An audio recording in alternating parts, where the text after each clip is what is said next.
Hello, and welcome to Rock, Paper, Shotgun live on the internet. My name is Colm Ahern, and joining me on this momentous occasion, as it always is, on a Monday night between the hours of 6 p.m. BST and 8 p.m. BST, is the one, the only, it's Mr. Matthew Castle. Hello. Matthew, an awake Matthew this week. I thought you were, was your bit not to be asleep? I thought that was a thing you were doing. Oh, I forgot what my bit was. Sorry. We can do it again if you want. We can, well, intro the whole show. Look, rather than us intro ourselves, let us, Matthew, intro what it is we are doing here between the hours of 6 and 8 p.m. It is time for episode 3 of the PC Gaming Weekspot. Oh, yeah.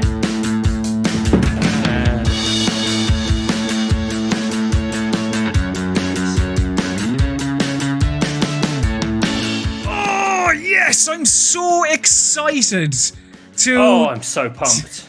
To tell all of the wonderful viewers about the last 7 days... I'm so pumped! In video games, specifically PC ones, with some news and the games that we have been playing. So, Matthew, shall we let the viewers know what they're about to watch over the next 2 hours?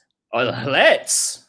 Let us... Indeed. So, on the show today, in Headlines and Hot Takes, we will be speaking about Halo Infinite and the fact it's been delayed for 12 months. Well, until next year anyway. I know. We'll also be talking about George Orwell's influence on the games industry this week, as Epic are suing Apple over delisting Fortnite, and they did so with a magic fucking TV ad that they were able to put together quite quickly. Also, BioShock 4, or whatever it will be called, is going to get a new setting. It will not be in the sky or underground. Where will it be set? Let us discuss. Underwater, excuse me, yes. If you were to describe Rapture, I don't think you'd go, oh, it's underground.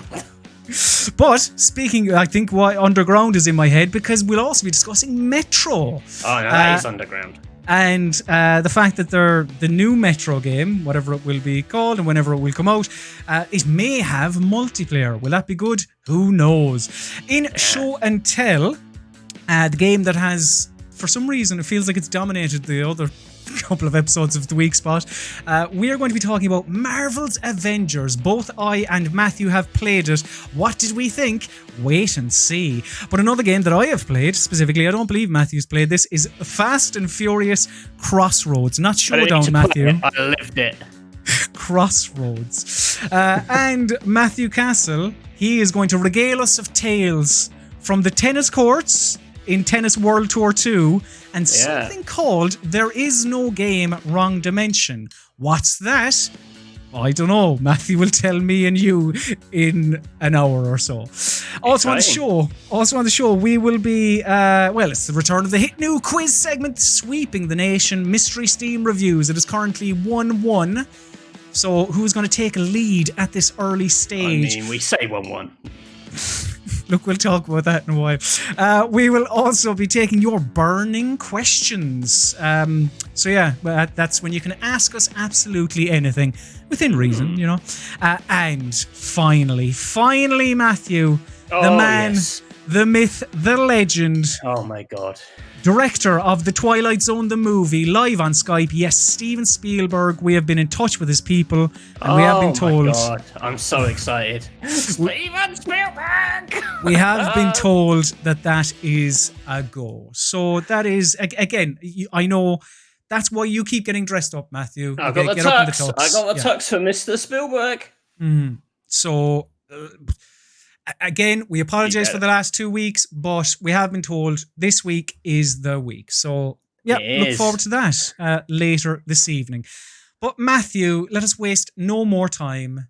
It is time to officially start the show with a little segment we like to call Headlines and Hot Takes.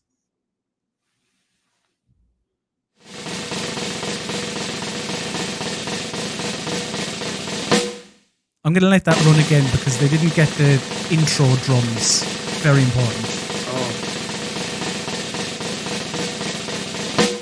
Marvelous.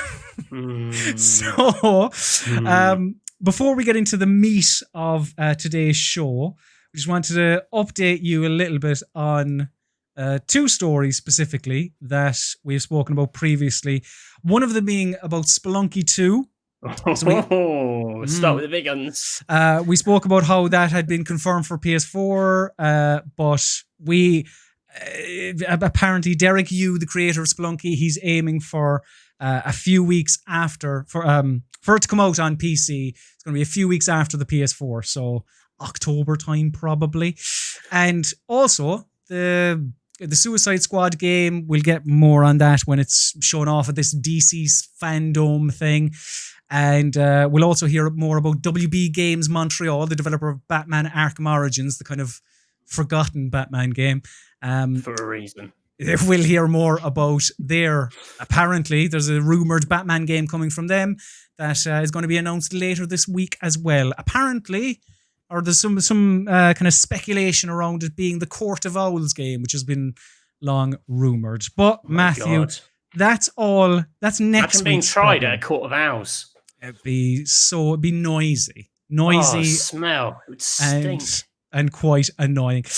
Matthew, Halo Infinite, it's been delayed. Yeah. It's been delayed. Yeah. It has. It is now going to be coming out on in 2021. While I'm just going to have to pull up the statement from the wonderful folks at 343, which is here in this folder. Oh, I better, Yeah, dude. Yeah, riff for a second. This is riffing. Apparently, it's not working, so we'll just give them the Halo gameplay that people have seen. It's such a good statement too. Well, I do have the words of the statement. So, studio head Chris Lee, he made the announcement on Twitter. I think it was actually shortly after the Weekspot last week, or maybe on Tuesday, and he said, I want to acknowledge the hard work from our team at 343 Industries, who have remained committed to making a great game and finding solutions to development challenges. However, it is not sustainable for the well-being of our team or the overall success of the game to ship it this holiday. The extra time will let us finish the critical work necessary to deliver the most ambitious game ever. Ambitious Halo game, ever. Context is everything. At the quality we know our fans expect. Now, shortly after this, and I think they're quite connected, so I think it's worth bringing this up as well.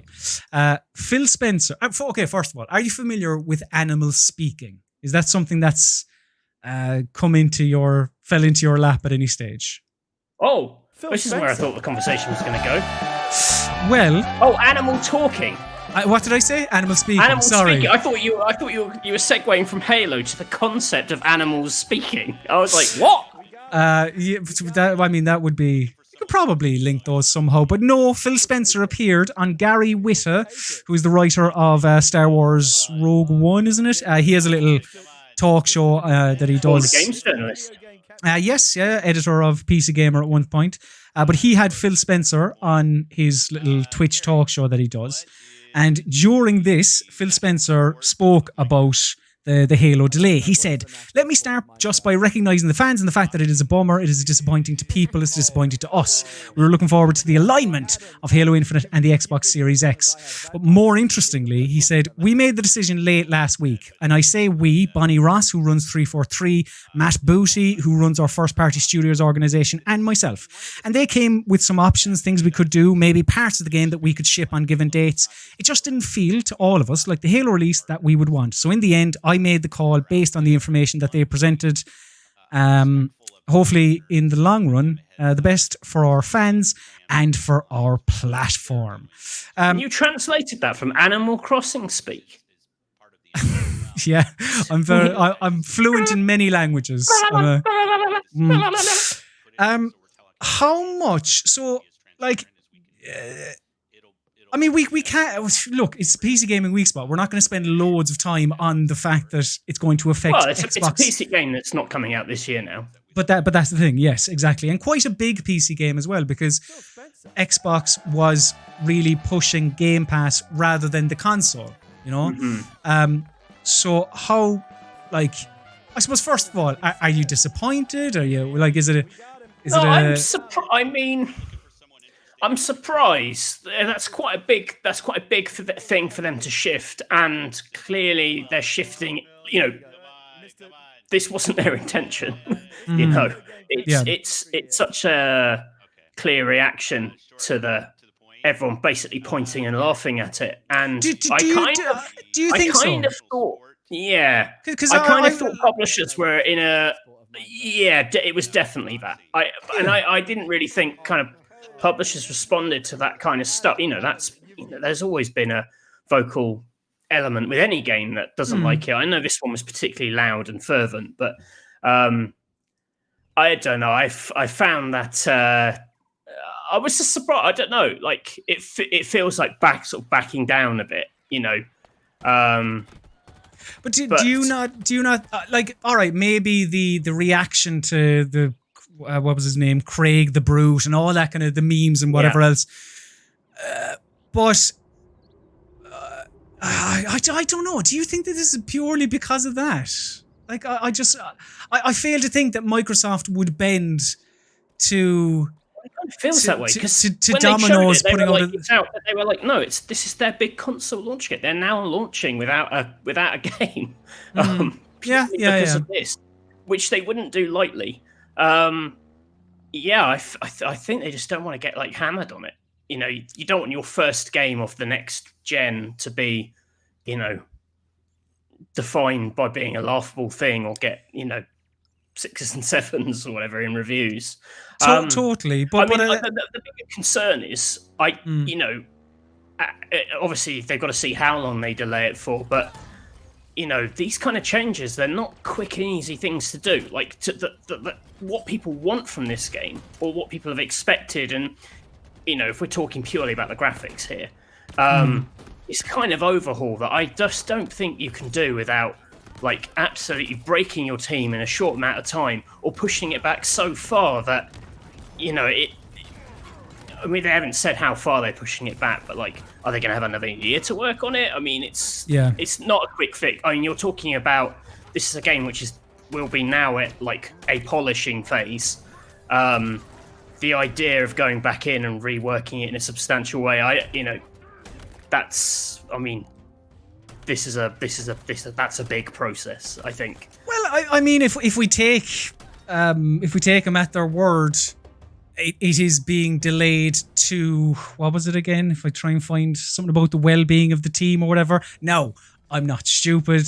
Like, how many, you know, there's, well, I don't want to put words in anyone's mouth, but like, there may be crunch attached to this. Well, you hope that's not the case. That's the fear, is that they delay it and it becomes just an absolute nightmare to do it. And the other thing is, now that they have delayed it, people are going to expect a clear something. You have now set an expectation that it will not be the way it currently is. And you are, again, basically putting your fate in the hands of people to say that whatever eventually comes out the other end is good enough. What happens if they're, again, it's still not good enough? I don't know. I don't know. Part of me thinks they sort of probably stuck to their guns, that they had a style, they had a vision, they had an idea for this game. I mean, they must have been doing some kind of internal focus testing. The idea that they can, I don't know. I think they haven't said what they're going to change, but they're just over-promising by simply doing it. But even that's a very valid point, because I think people have been very quick to jump on, like, oh, they're obviously tinkering with the single player, the campaign.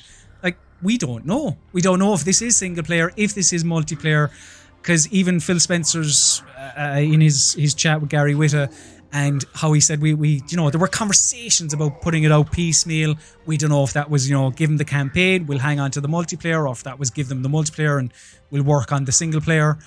But there are definitely, with delaying this, as you say, there are our expectations will rise now, and people will the next time they see Halo Infinite, they'll want to see some sort of transcendent video game rather than what they saw a couple of weeks ago. Yeah, I just think, like, And we talked a bit about this when we talked about, we talked about Halo Infinite originally. Like, I think people are comparing it to like the graphical showcases of maybe some other first-party games, the Sony stuff, and I don't know, like in my head, Halo's always been a real gameplay first. It's been about feel, about play. It looks fine. It looks good enough to me. It looks like Halo to me. This idea that you can somehow turn it into something more than that, I don't know. I don't really buy it. I think it's a silly move. I think they're going to, hopefully not. Hopefully it'll be fine. But I fear they've made a rod for their own back here.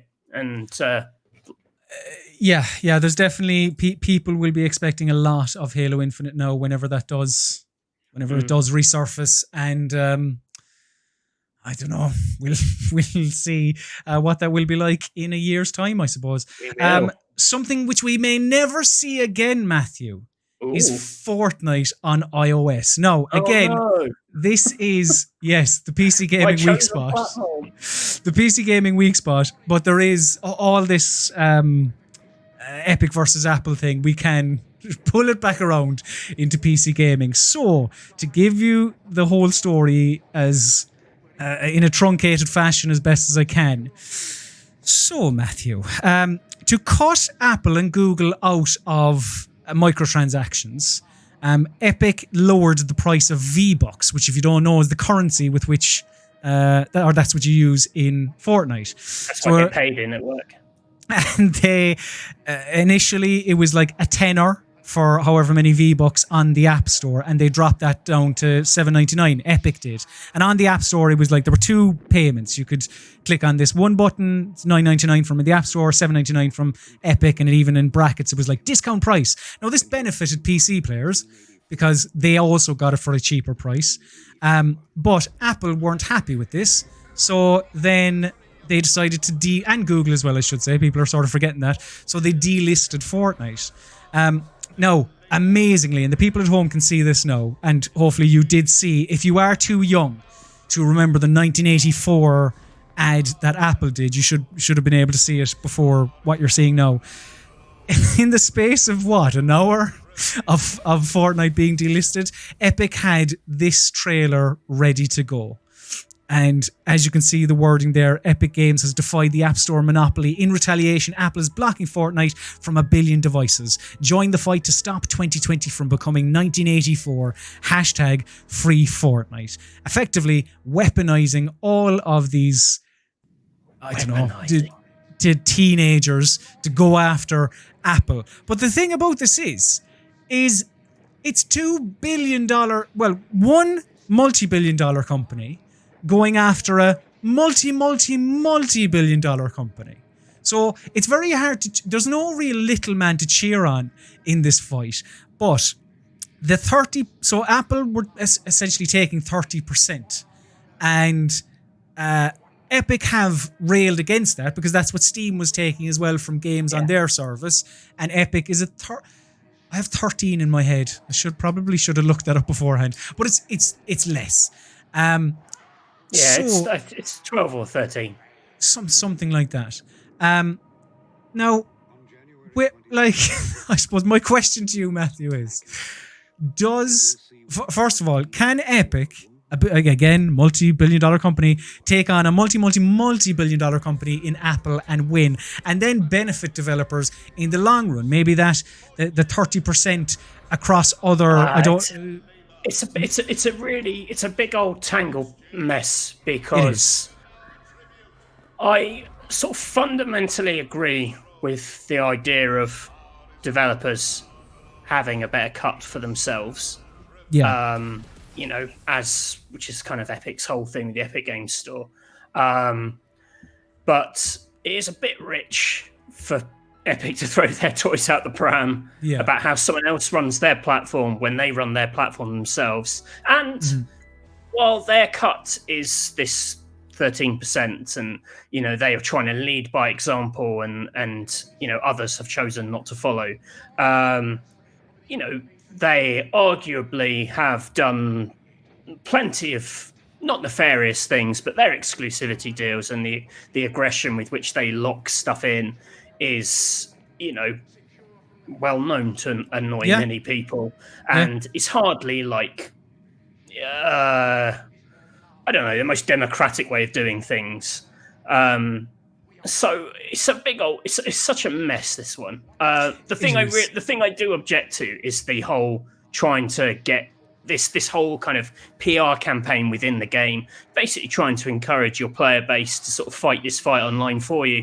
Because the last thing the world needs in this day and age is more people being told to be fucking angry on the internet. It's 100%. Absolutely, it's just, it's encouraging really bad behavior. It's really, really, it's just unprofessional for them to even suggest to do it. I didn't really have a problem with Epic. I don't, in terms of the Epic Games Store, I've always given it a fair shake and everything. But this idea of, I don't know, treating teenagers and your younger players so cynically, it's bullshit, and they shouldn't benefit from that. They shouldn't be encouraged to do that. I hope it backfires. It won't backfire.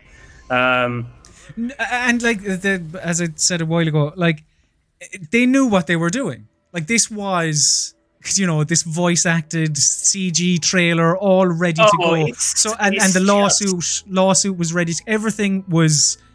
They knew the chain of events, and Apple, I suppose, you could argue maybe played into their hands by delisting it. Maybe, I don't know. But yeah, I don't know. I find it kind of infuriating. It's almost like they're the only people who can fight they're the only people with the kind of financial heft to kind of fight this cut battle, where actually the people who need it aren't really them. It's the other indie developers. And so like part of me is like, well, great. If all like the tiny struggling indie developers get a better cut, then that's one thing. I mean, there's also this great big thing with this cut thing that a lot of people say, well, if people have it, then they'll be expected to sell their games for cheaper and pass on that saving to the gamers, and then they're back in the same problematic state they were in to begin with. They're making so the whole. I don't know. I mean, it's a big old tangle. It's. Did you see that? I think. I can't remember if Facebook said yes, we stand with Epic, but Spotify definitely did, and I mean, Spotify pay the artists on Spotify something like 0.0039 or something like that for every play of a track on Spotify. So that's the weird thing about this situation. As you said, it's not a small developer trying to take on a big, massive company like Apple. It's just two big, massive companies just Clash waving. Of the Titan. Yeah. It's Godzilla, War of the Monsters. But just far more boring and... I don't know.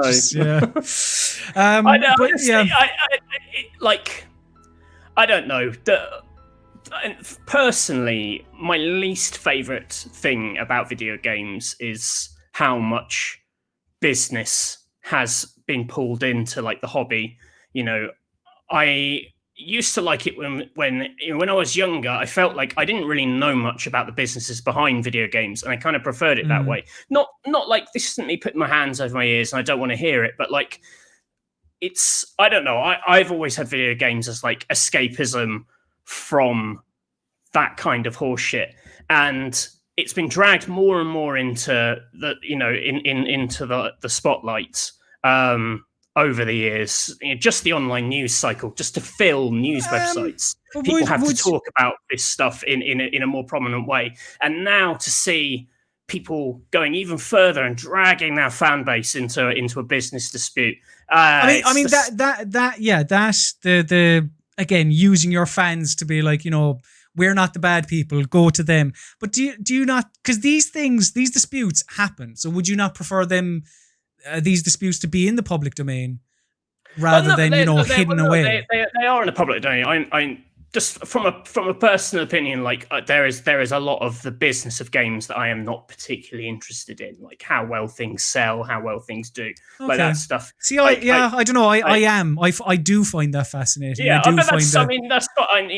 I'm in the wrong line of work really to not be interested in that. Horses for courses. And speaking of horses and pigs and I don't know what else is in Animal Farm. Other animals. And to stay on this is George Orwell kick, Matthew, they're making a game about Animal Farm. How excited are you? So excited. Right, well I'll give you a little rundown as to what this is. Brains? This description, here's a description of Animal Farm. Animal Farm will be an adventure game that immerses players in Orwell's story. By choosing which of the animals' wishes they follow and who is ignored or sidelined, gamers will influence the critical events that define the fate of the farm. I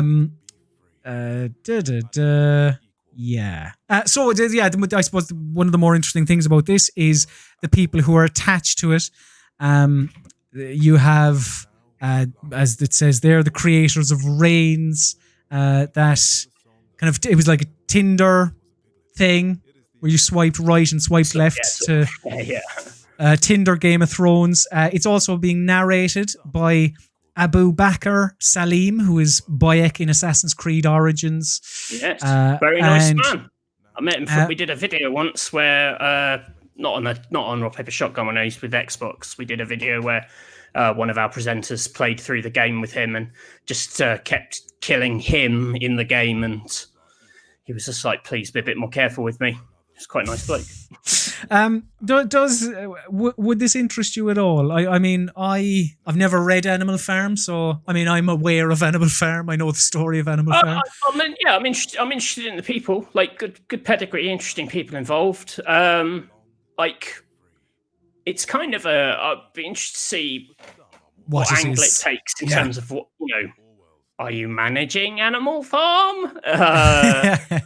Are you the pigs who become naughty pigs? Are you a naughty pig? The nasty pigs. That's what we should change on Bastard Run. Bastard Run featuring the nasty pigs. I mean, this is very I liked the George Orwell link, to be honest with you, but this is a hard one to discuss because we don't know much more about it. But yes, as you said, the pedigree of the people attached, it's intriguing and one to watch. As is, Matthew, BioShock 4, or whatever they will end up calling this. It won't be called BioShock 4.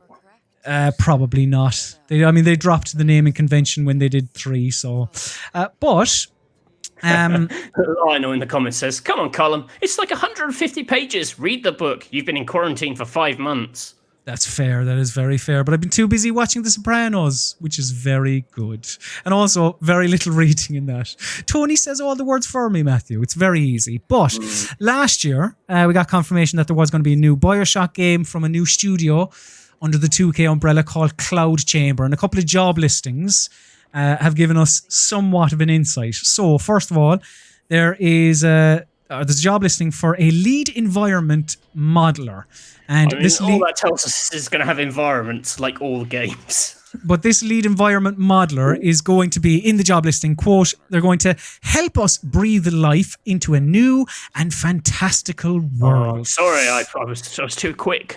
You were a little bit too quick. And there's a couple of other jobs as well about pushing boundaries and blah blah blah blah blah. But the main takeaway is that it's a new and fantastical, because the previous one's obviously not very fantastical at all. So Matthew Castle, I put it to you. As I said off the top, we were in the sky, we were underwater. Are our feet going to be on solid ground? Where does BioShock go? And also, I felt BioShock Infinite, and what people are watching here is footage from the excellent DLC, Burial at Sea, which was split up into 2 parts. The first part was not great, but the second part really kind of tied it all together, and I thought it was terrific. And it just felt like the end of that story. So I'm not sure, particularly when you don't have, like him, loathe him, whatever your feelings are about Ken Levine. It felt very much like his project. He's obviously now not attached. So where does BioShock go now, Matthew Castle? Oh, God. Space? Was space too much like System Shock? You're right. That is, You've done it. You have nailed it. Right, isn't it? Yep. It is. Job's a good one. Next. No, I know. Space. I think space probably would be wrong because it's a little too close to System Shock. To System Shock. I mean, but like the whole thing of the BioShock, like the idea of the environment is part of the kind of horror. The water, the sky. You have to find another threatening biome, something that's very cold, inside a volcano, or in the Arctic, or in the desert, maybe. You're just rattling off Mario. I remember, like, in the very early previews, that people were saying there was a bit of a BioShock to what was that shooter set in Dubai? Spec Ops: The Line. Spec Ops: The Line. People were like, "Oh, this is a little bit like military BioShock because you're in this city that's like drowning in sand." And when I played it, I was like, "It's not really." But I would actually be up for that. Like I love the world design of these games. So so you're telling me Call of Duty, but with feeling? Not like set in like. Because it tends to be kind of earlier 20th century vibes. So like more your kind of Lawrence of Arabia kind of desert, the romance of or Egypt or something, a bit more kind of explorers with their little those little funny hats. Like the guy, the original Jumanji. I do, yeah. The hunter who comes out of Jumanji and chases after them. Vaguely. But like his whole vibe. I wish I knew more. Okay, well, yeah, I think you've definitely given Cloud Chamber, if you're watching. Matthew's given you. Like, shit, we should base it on the hunter who comes out of the board game in Jumanji 1. Yeah, get your notepad and pen ready because Matthew Castle has given you a couple of ideas. I've only got Jumanji on the brain because someone in the comments this afternoon said I sounded like I was the bloke who flew the plane in Jumanji, the Australian guy. The new Jumanji. Flight of the Conchords, Rhys Darby. The guy who goes, "Welcome to Jumanji." That guy. Rhys Darby. Yeah, but you're English and he's from New Zealand. That's what I was thinking. YouTube comments. Too much Jumanji chat. Is that such a thing? I don't know. I love Jumanji. Imagine that as a game. Oh, well, actually, wasn't there a Jumanji? There was. But there was a Jumanji game. You're playing Jumanji, and it's like whatever you roll, like procedurally, that's what you have to deal with, and it's like different every time. Is that definitely not what that Jumanji game was like? BioShock Livingston, I presume. That's what Castaway gets it. Matthew Castle, you won't be getting Vampire the Masquerade Bloodlines 2 until next year, I'm afraid. And another delay. This was announced last week as well. The statement from Paradox and developers Hardsuit Labs read as follows. Due to the quality bar and ambitions we have set for ourselves, we have made the difficult decision that we need more time. This means that our goal to release in 2020 is no longer possible. Moving launch is one of the changes we are making to ensure the best player experience possible. One of the changes is quite an interesting thing to say, but before we maybe dissect that, you didn't play this when it first came out, but you have, was it last year, you played a decent chunk of it.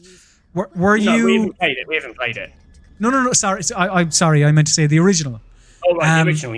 Yeah. We have well, technically, Astrid played it, and I sat there and made dumb comments. Well, you watched enough to form an opinion, I hope. Were you excited for this, for Bloodlines 2? Yes, I am. Though actually, like the Halo stuff, it had problems where you thought, based on their original timeline, you were like, these problems are deeper than this. Like the combat in what I saw at Gamescom last year was bad. It doesn't connect properly. It cuts these third-person animations. It's not like the powerful vampire fantasy. And the thing is, the rest of it I thought looked really good. I love the environment design. I like the character design. Some of the quests. We didn't get to see much of the writing, but like the quest structure, some of the ideas. Subsequently, the trailers, like the world it shows off, I'm really into that. But I keep coming back to like that game's combat was just ass. And this was a game that, like, the original was famously, like, hampered by releasing too soon. Yeah. And, you know, isn't, like, about as rough a cult classic as you can get, I would say. And I think even people who love it would say that much. I think they do. It's basically, to get a playable build, you have to mod it within an inch of its life. Yeah, and they have, like, the fact that people, like, it has such affection that people have come to it and improved it and fixed it. But in this day and age, that kind of, I don't think people would be as cool with that being the situation. And it'd be a shame because there is a lot going for it. It's a cool world. It's cool fiction. You know, it's the original team. It's got interesting people on it. Though, weirdly, the announcement seems to suggest that there are, like, team changes coming. Like, they were saying that there was going to be, like, some organizational announcements made, which sounds like the people in charge of it, or some people in charge of it have, you know, biffed it in some way. And, yeah, it needs fixing. I wasn't really that into this. Like, I never played the original, and I wasn't anything I'd seen of Bloodlines 2. I was like, yeah, it seems fine. But the last trailer, I thought was phenomenal. They had this charismatic bad guy. It appeared to me, and I'm like, I'm a sucker for a charismatic bad guy. And as you say, it looks like a really cool world. Obviously the you know, your class, I'm led to believe anyway, correct me if I'm wrong, you know, your class really matters in this world. So, you know, endless replayability and, you know, the dialogue and blah, blah, blah. So I mean, Lars Westergren gets it. It says atmosphere writing, good writing, not just writing, and choice and consequence is what I want from Bloodlines 2. But yeah, if the combat is improved, that's probably a good thing. Because, like, right now, I'd say what they showed at Gamescom, the combat's probably actually, like, worse than the original Vampire. Oh dear, really? Well, it looked ropey. Like, really, the third-person animations, like, the melee combat, the connections were all off. Right. Maybe that's going too far. I don't know. We'll see. Well, apparently, Matthew Castle, Visceral didn't go far enough when they were handed the keys to Star Wars. Right. Do you remember? Why are we talking about this again? Well, because some new details have surfaced. They've emerged on the Star Wars game that Visceral were making at one point, headed up by one Amy Hennig, I suppose most famous for her role in the Uncharted series. But a producer who worked on the game, Zach Mumbach, he appeared on the Min-Max show and he spoke about what was at the time codenamed Project Ragtag. And he said that essentially it sounds like EA mismanaged the whole thing because I'll give you a quote here from him. He said the sequence of events was like, hey, we have a studio with their own engine who make really high quality single player games, the Dead Space series, and we're going to take that studio, move them to Frostbite and have them make a Battlefield game. Okay, I'm fine with that. I stayed there and I worked on that. But we had a lot of people at the studio who were experts on narrative and single player games, and those people left. And that's fine. Some of them went to Crystal Dynamics and worked on the Avengers game. That kind of stuff happens. Then we went and hired a bunch of multiplayer first-person shooter experts to help us with Hardline. So to ship Hardline and go, hey, you guys are now going to make a single-player third-person game, that's the thing which is hard for me to get over. And he explained a couple... I suppose he outlined what many of us saw when we during the clip that the people at home can see now, when we saw like 3 seconds of game, which it did... Walking out of a door. A man walking out of a door, and it kind of gave off this... The best thing to say is a kind of Uncharted-y vibe. Oh, yeah. I mean, obviously, that's what that was going to be, right? It was just going to be an Uncharted clone. I mean, that's Amy Hennig's sort of whole thing. Yeah. She created Uncharted. Like, I find, I don't know, one of the most annoying things of the last 10 years is actually how few things Amy Hennig has made. You know, I don't like it when good people's like time's wasted. Like, there are great developers and you don't get to make many games in a lifetime. And when you look at it and you think you didn't make anything for 8 years or whatever because of other people's sort of tomfoolery, that's got to be frustrating. Same with, I always feel the same about Cameo at Platinum. Like, makes the best action game, scale-bound, Xbox, wasted that guy's time. No, that's different. It is a shame that, and do you remember Star Wars 1313? That was the one where you played as a mega prison or something, wasn't it? Something like that. Like I have zero interest in Star Wars, but both those games, I was like, seems interesting. But not to be apparently. Even Fallen Order had Uncharted elements to its design. That's the thing. Like, I thought they were just going to make basically what Fallen Order was, which is kind of hilarious because then at the time they said, EA are shifting away from these single player games. Everything has to have a multiplayer element, and then like probably their most critically acclaimed game of the last 5 years is Fallen Order, a very linear single player game. They should have just let the brain behind Uncharted make them Star Wars Uncharted. And it probably would have been quite good. And people like it because, for all that everyone talks about liking their big 100-hour epic, there are loads of people who love just a great single-player story campaign that's done in, a fun 15 hours. So loads. I think the people watching at home are looking at two people on the internet right now who'd much prefer a linear single-player game than this large, massive games of service thing. I would have liked Star Wars without all the Jedi stuff, like a more Han Solo-y kind of thing would have been cool. But a trading, like the Phantom Menace, that's what you're looking for in a game. I just want to play a game where you're like one of the weird aliens playing in the band in Jabba's palace. That'd be good. It could happen, Matthew. No, actually, I'm pretty showing myself up. Maybe I'm thinking of the Cantina band.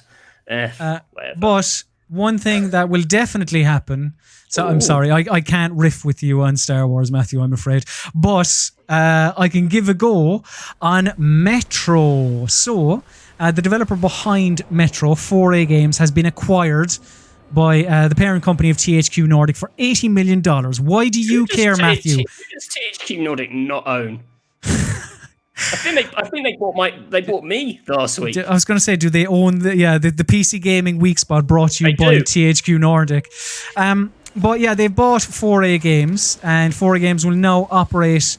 This is a quote: operate as an independent studio under Saber Interactive, which is they're a support studio that have done the Halo remakes, and you may know them from things like World War Z, and they're making the upcoming WWE 2K Battlegrounds. So that's something. But 4A Games CEO Dean Sharp, he issued a statement. He said, "Together we will continue to build on the Metro franchise and we'll focus on bringing a multiplayer experience to our fan base." He also added that they are building a new and even more ambitious AAA IP in the near future. So we're going to be getting new Metro and something else new from them as well. Matthew Castle, what does a multiplayer Metro look like? Is it or a multiplayer component of Metro? Because you played Metro Exodus, didn't you? And I believe you quite enjoyed it. It's a great single-player experience. Their whole thing is like these incredibly immersive first-person shooters, and I'm broadly, I would say that's quite counterintuitive with multiplayer, because the second I see an idiot in a game who's called, Bong Lord 500 or whatever, I'm no longer immersed. That said, like, you could see them going down the kind of, oh god, its name's completely escaped me. The sort of battle royale, it's like ultra realistic, set in like grim kind of Eastern European apartment blocks. I want to say, that one. I know what you're talking. Yeah. Maybe something like that. Yeah, perhaps it is a but like you, I kind of see it as it's a single player experience. It is, but look, basically 4A make I love the Metroid games. They are absolutely brilliant. I love all of them. I think they've done fantastic work. I really, really like Metro Exodus last year. It was one of my favorite games. I just kind of want them to make more Metro games. I just don't see the need to kind of branch out massively. I mean,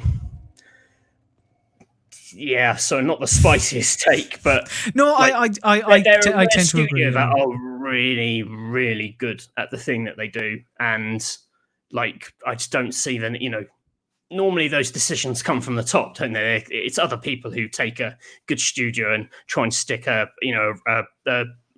square peg in a round hole or whatever. Well, it's the trying to keep the player playing, I suppose, isn't it? It's that type of. It's seen by many people that, like, with single player games, are seen by many publishers, I should say. So Paul Lomax in the comments says all Metro fans are crying out for a multiplayer game. Honest, really?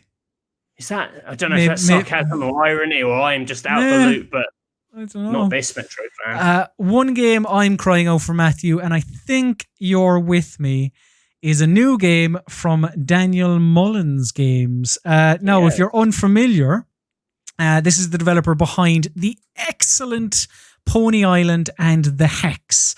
And he announced his new game, Inscryption, which is described as a, quote, and brace yourself, narrative-focused, card-based odyssey that blends the deck-building roguelike escape room-style puzzles and psychological horror into a blood-laced smoothie. Sounds pretty good, doesn't it? Sounds good, but it's. I think he has a terrific way of making these creepy. Like, look at these characters on screen now. Like, just really eerie. Almost, it reminds me a bit of Little Nightmares.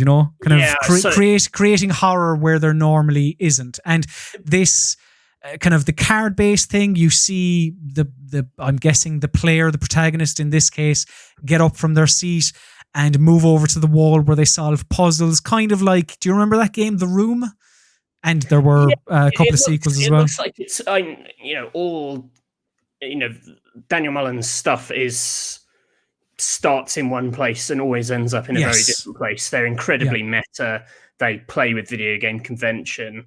I mean, The Hex was just absurdly good. I mean, I love Pony Island, but I thought The Hex really was like then a next step up from it. I think he's brilliant. No, I agree. I'm very much looking forward to this. I don't know why. I think that The Hex just sort of passed me by. But like Pony Island that year was like my favorite game of the year because of how, as you say, like it played with video game convention in ways that I hadn't seen. And because there's a way, and that's why I'm very interested to hear more about that game that you've been playing. But like, there's a way to play with the meta of video games. Consider me pelts. Sorry. There's a way to play with the meta of video games, and it just turns out a bit wanky and a bit pretentious. But I think he has proven himself to do it in just a masterful way. He does it in a way where, like, it's mechanically still really satisfying. You aren't just going, oh, this is good because it's meta. It's good because it's meta and satisfying to play, which is, I think, what most people get wrong. Yes, 100%. I think Daniel Mullins Games is like a one-man operation rather than like a group of people. I might be wrong, but I might also be speaking out of turn. If I thought it was as well. If it's not, I apologize. But yeah. Either way, Inscryption.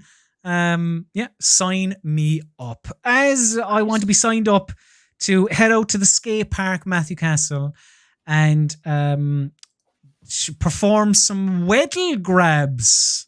Your segues are absolutely amazing. Thank you very much. Where is the Tony Hawk thing? Here it is. So this is just a kind of a nice and finally, essentially. Okay. So we're familiar with, the Tony Hawk's Pro Skater remake 1 and 2 is coming out the first week of September, isn't it? I believe. But there's a trick in there called the Weddle grab, and previously this was referred to as the mute grab. So Tony Hawk went to Instagram to explain the reasons behind the name change, and what it was found out basically that this trick was created in 1981 by a man called Chris Weddle, and Tony and I suppose his friends, I don't know, I suppose Tony was like the leader of this skate crew. Whoever can spin around the most is the person who gets to be in charge. And I think that's Tony Hawk. But Tony said in this Instagram post that everyone referred to Chris Weddle as the quiet mute guy. But so then it became the mute grab or the mute air. But yeah, as Tony learned later from Chris Weddle that he isn't mute. He's hearing impaired. So Weddle said that he'd rather it be called either the deaf or the Weddle grab. And I think rightfully so. Tony has gone for the Weddle grab.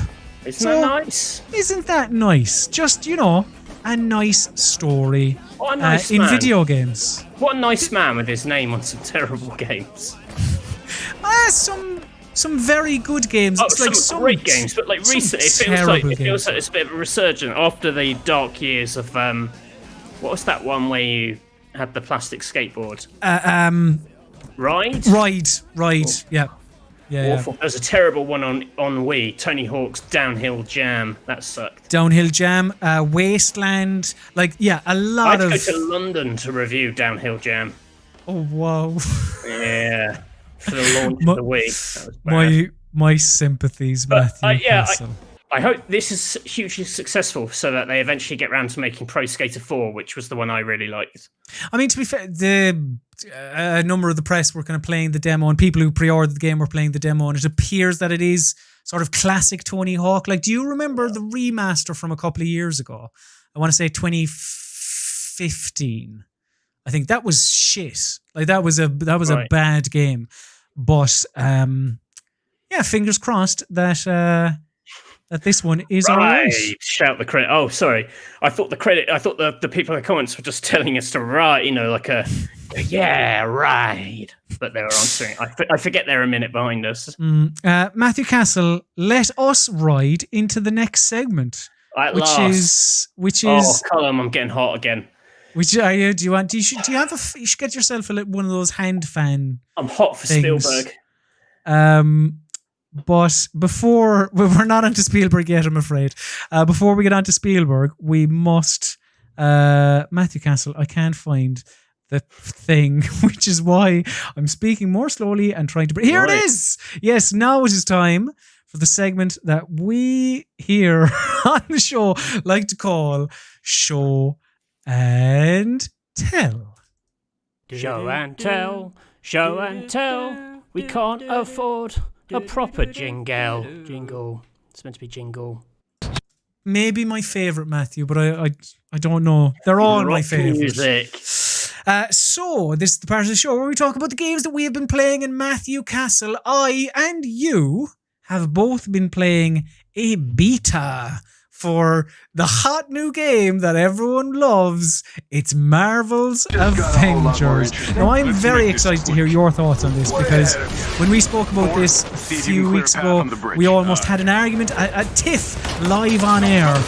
And because I feel like I'm positioning myself as this Marvel's Avengers fan of the game, and it's like, you just I'm kept not bringing it up in a way that you were clearly into it. It's like when a kid wants like a biscuit and they keep mentioning biscuits but without outright saying it, them biscuits, eh? And you're like, yeah, all right, you want to talk about that. But the thing is, I don't know. I feel. I think let's do that. I feel like it's an interesting discussion point. Is Marvel's Avengers because of its because of all the kind of the I don't know, the hatred it has gotten, I suppose, since it's been announced. It's been mental. But yeah, I played a bit of the beat over the weekend, as did you. And Matthew Castle, I have come here today to tell you that I think it's all right. I've played about an hour and a half of this game, and I think it's a completely adequate third-person action game. Maybe adequate is even a bit harsh. Like it's decent. You know, I didn't hate. So you're upgrading all right to decent. But look, we can't live in a black and white world where everything is either 10 out of 10 or 1 out of 10. Like this is. That's how the Avengers see things. But 10 out of 10, the Avengers. 1 out of 10, that brain in a jar, whoever the baddie is. Brainiac. From isn't it? Turtles. Who's that thing? He looks like Krang. He's like the baddie in this, isn't he? MODOK? I've no idea what you're talking about, I'm afraid. But so the beta. I sound insane. the beta. Thanks for backing me up, pal. The beta it opens up on the first part of the game in a day where the Avengers are being celebrated for whatever reason, and the world just goes to shit. And, for their massive box office takings, I'd imagine. and you get to play as all of the mainline Avengers. And it's like some of them are obviously better than others, but I thought each of them provided something different enough. Like the main issue with Avengers, with the game, The Avengers, is that like Captain America here on screen looks a bit like Chris Evans, but it's not Chris Evans. Like Iron Man looks a bit like Robert Downey Jr., but he's not Robert Downey Jr. It's Nolan North doing an impression of Robert Downey Jr.'s portrayal of Tony Stark, otherwise known as Iron Man. And that's the main issue with this, is that they can say as much as they want that this isn't attached to the films, but like my only attachment to the Avengers is through the films, and I'm going to hazard a guess that that's your only attachment to it as well. And I'm going to hazard a guess the majority of the people who they want money from, that's their attachment to the Avengers too. Yeah, though I actually thought, like, the thing that surprised me is once I played through the little tutorial bit, like the next few missions are the stretchy elastic girl. Kamala Khan, I believe is her name. Is not in the films or whatever. Yes. And actually, I just forgot about the film connection entirely and was just playing it quite happily. And they were chatting away, and she was chatting to Hulk, and Hulk was just sort of roaring a bit. And I wasn't, and when you are Hulk, he just looks like a Hulk, doesn't he? He's not like, this isn't Mark Ruffalo Hulk. Who cares? He's I actually thought this was all right. But that's what I'm saying. Like, I up a big old stink about it. I was surprised by how decent it was. Yeah, for me, it was those moments. Looking it was for one, and I don't know why, because Crystal Dynamics have always made very shiny games, and it is really shiny. Like it's quite, and some of the character animations and movements, particularly with the Elastic Woman who. She can turn giant, Ms. Marvel. Her fists can turn into giant. I don't know. It's quite nicely done. I think the big problem with this is just that it feels too simple to be a massive time sink / loot grind game. So that's my whilst I was playing it and coming to terms with the fact that it was actually all right. I was playing it as a single player game. I wasn't playing it as a looter, a looter shooter, looter slash or whatever you want to call it, a Destiny like. I was just playing it as a single player game, and I was quite enjoying it. It was those moments, the people at home will see it briefly, but those moments where the game, after the intro, pushes you forward and you're playing as, Kamala Khan, otherwise known as Ms. Marvel, and the Incredible Hulk, and where it kind of, God, we've mentioned Uncharted a lot on this, but it did remind me of Uncharted, and those big set piece moments and the quiet moments where you have the interactions between characters as well. And I thought there did seem to be a bit of heart there and a bit of fun. It has more of a single player vibe to it than your Destinies. That this is kind of aping. But then the second you come across anything that is like those games, you pick up a bit of loot or you go into the menu system and start trying to work out what the fuck is going on with that inventory screen. It's just very confusing. And the fonts and stuff, I don't know what it is. There's something off about it. Something off. It's not very nice to use. Destiny, it's very sleek. It's designed to be quick and painless. Here, there was, I don't know if it's just because it's given everything like dumb names. So it's like, oh, this thing has 5% PIM energy, and you're like, what the hell does that mean?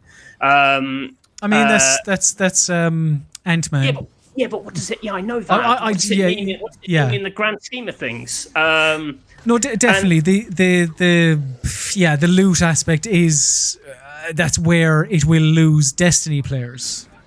And it just doesn't fit because, like, you know, with Elastic Woman, she's got like bangles and boots and things, and you're like, okay, that makes sense. She's getting new bangles. But with Hulk, one of his 4 upgradable items is his rib cage. Like, you are literally putting a new rib cage into the Hulk. What does that mean? Yeah, that's insane. Whoever thought that was like his pants? They're not even one of the things.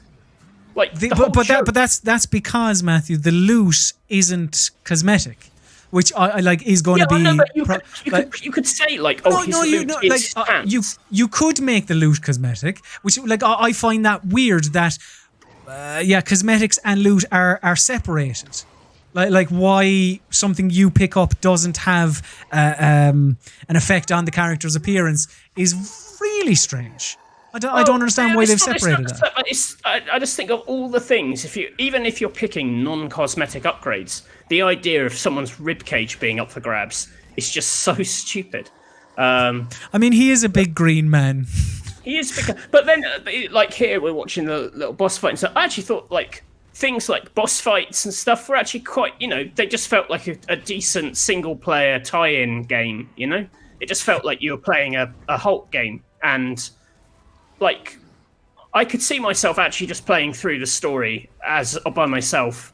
And even in the multiplayer areas where it becomes a lot more explicitly Destiny, you have like a big sandbox area with quite a tedious kind of objective, like go to this thing and stand on it for 2 minutes while enemies attack you.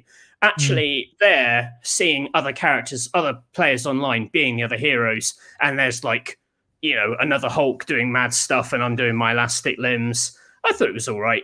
Yeah, I just think it's a really weird pitch for a game, but it's probably okay. It's gonna be one of those games which is like, there's gonna be loads of YouTube videos who say like it's a 1 out of 10 because that's what gets the clicks, but it's actually like a 7. It's like fine. It's 6 or a 7. It's not actually offensive in any way, but I mean, saying a 7 out of 10 is fine is a discussion for another day. No, that's wrong. That was wrong. That's why I downgraded to a 6. That's why I downgraded to a 6. Right. But like, there's nothing wrong with that. Like, we need 6 out of 10s as well. Now, obviously, Square Enix would see something wrong with that. Yeah, they've clearly spent some money on this. I mean, it's like one like you already mentioned about it. Yeah, it looking nice, and like one aspect that all right, it's not on the level of Control on PC, but the destruction and like not even just in set pieces, but when you're battling everyone, like I was really wowed is maybe a bit strong, but I was like, this looks good. Like I don't understand why this has gotten as much hate as it has done. I see it as a perfectly competent, all right, decent video game. But for some reason, it's taken a serious kicking. It's. I guess people are show and tell is playing again. That's good. I don't know. People are just invested in these characters in probably more than they maybe should be, and we're upset that they look different, or people are sick of the loot thing. But I don't know. Obviously, we need to sit and play the whole thing. I just get the feeling that you will actually be able to play this as a fine single player thing. It's all right. Yeah, I will probably be doing, as you say, and playing it as a single player video game. Saying, I see RPS is using the 6 to 8 rating system. That's unfair. I've seen 1 out of 10s. Trust me, I've seen 1 out of 10s. I know what they look like. That is not a 1 out of 10. It was, yeah. Yes. But Matthew Castle, is Tennis World Tour 2 a 1 out of 10? Or a 6 out of what out of 10 is this? Tell me. I know very little about this game, but I know I don't know a huge amount. So I saw a little. I had a little presentation of this on Friday, and I played a little bit today. The footage you're about to watch is actually mostly the AI playing, because I absolutely sucked at this. Because the preview build doesn't have a tutorial to teach you its weird-ass controls. It's not weird-ass controls. It's quite like Top Spin. So it's more like Top Spin than Virtua Tennis, for example. Okay. It's about holding shots and then letting go to hit it at the best possible moment. It's got this weird arcadey system of cards, which World Tour 1 also had, where you can play like buffs and debuffs on your players or other players. The idea they've got these stamina bars, which you can see on them. You're trying to you can play like a card that like drains their stamina on certain shots. So if you know the player does those shots, you can kind of use them strategically and try and build a deck to screw over the right person. That's really odd. So they've it's kind of a weird thing, because it's kind of, I'd say it's not as arcadey as it could be, but it's got this really arcadey card system. This whole thing is probably most noticeable because World Tennis, whatever it's called, Tennis World Tour 1 was like an abomination by all accounts. Right. And this is made by a different team. Weirdly, it's made by a studio that already had a tennis game out this year. So they've made 2 in a year, but they're called Big Ant Studios. I don't know. Tennis is one of the few games, sports, I can actually understand and follow. So I thought I'd show it to you here in Show and Tell. This is it. Thank you very much. It's got 38 licensed players. It seems all right. So there's some slightly wonky animations still, where it suddenly switches from one to the other. But I think that was a big... because you're explaining the card system and draining the stamina of the other players and all that, but on the surface, it does just look like your standard kind of tennis sim that we have played throughout the years. It's not an obviously dramatic. But I wouldn't say there's anything particular that really jumped out where I thought, wow, I've never seen anything like this before. But the pitch, considering that they used to be, it felt like tennis used to be, a bigger concern, I guess, because you had like 2K making Top Spin and whatnot. Mm-hmm. And so having people making solid tennis games is probably like good enough, guys, isn't it? But what a boring endorsement is that? Well, I like you. I've been a fan of a tennis game, be it an arcadey style. Do you remember Anna Kournikova Smash Court Tennis? Oh, I enjoyed that. But also like a Virtua Tennis or Top Spin. Like there's been some absolutely terrific tennis games. Did you get any? Did you get any sense? Did you get any sense of this? Matching some of the greats in your short time playing it? Well, like I said, I was struggling to get my head around some of the controls, so I don't feel like I want to weigh in massively on that. It felt solid. Like, I didn't play it and go instantly like, I don't want to touch this again, which has happened with some tennis games, and I believe was people's reaction to World Tour 1. So that's good. That's an improvement. But it's it seems like just a very solid. Just a solid tennis game. Terrific. Well, I'm glad we're on the solid run this evening in terms of video games. But Matthew Castle, can you challenge line calls in this? Not that I could see. That I thought in the footage that you sent me you could. I don't know. No, well, I thought there was a Hawkeye. It's done automatically, but you don't. You don't. That would be. Oh yeah, that's a shame. That would be good. I'd like that. It's not the ability to like smash your racket on the floor because you're cross. You can't do. Yeah, you cannot be serious. Matthew Castle, are you serious about there is no game? You have told me you don't want to talk about video games anymore. Is that correct? There is no game good enough to discuss. Tell me. What is there is no game? I know very little about this.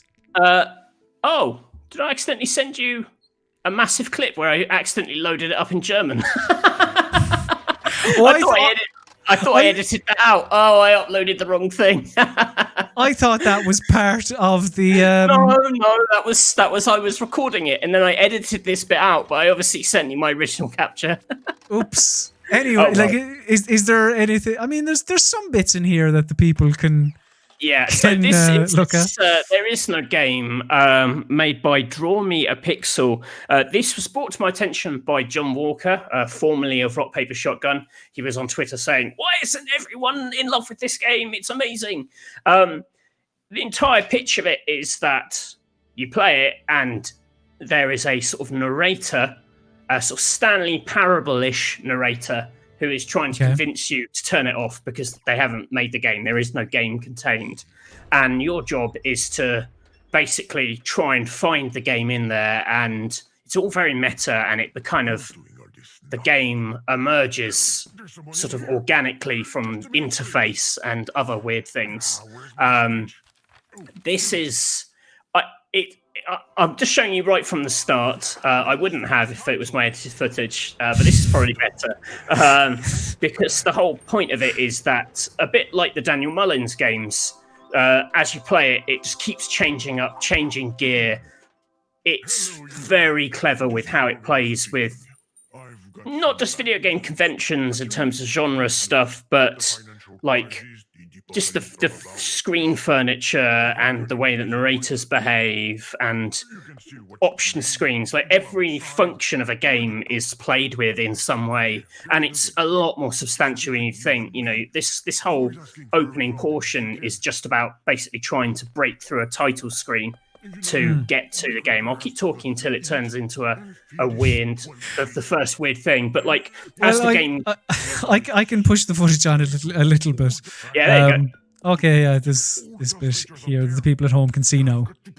Yeah, so it kind of becomes this weird Pong thing, but it really does like change up, and it like I wouldn't say it makes fun of it, like mimics, and it plays on other genre conventions. I wouldn't really want to spoil them. Like, that's the thing. It's a game that basically I want to make a big video about, but I can't because the whole thing of it is just play it and discover it. It's really, really good. It's really funny. Very few games are funny, but this one, like, there was a good chuckle every couple of minutes, and it's got this like slightly demented energy to it.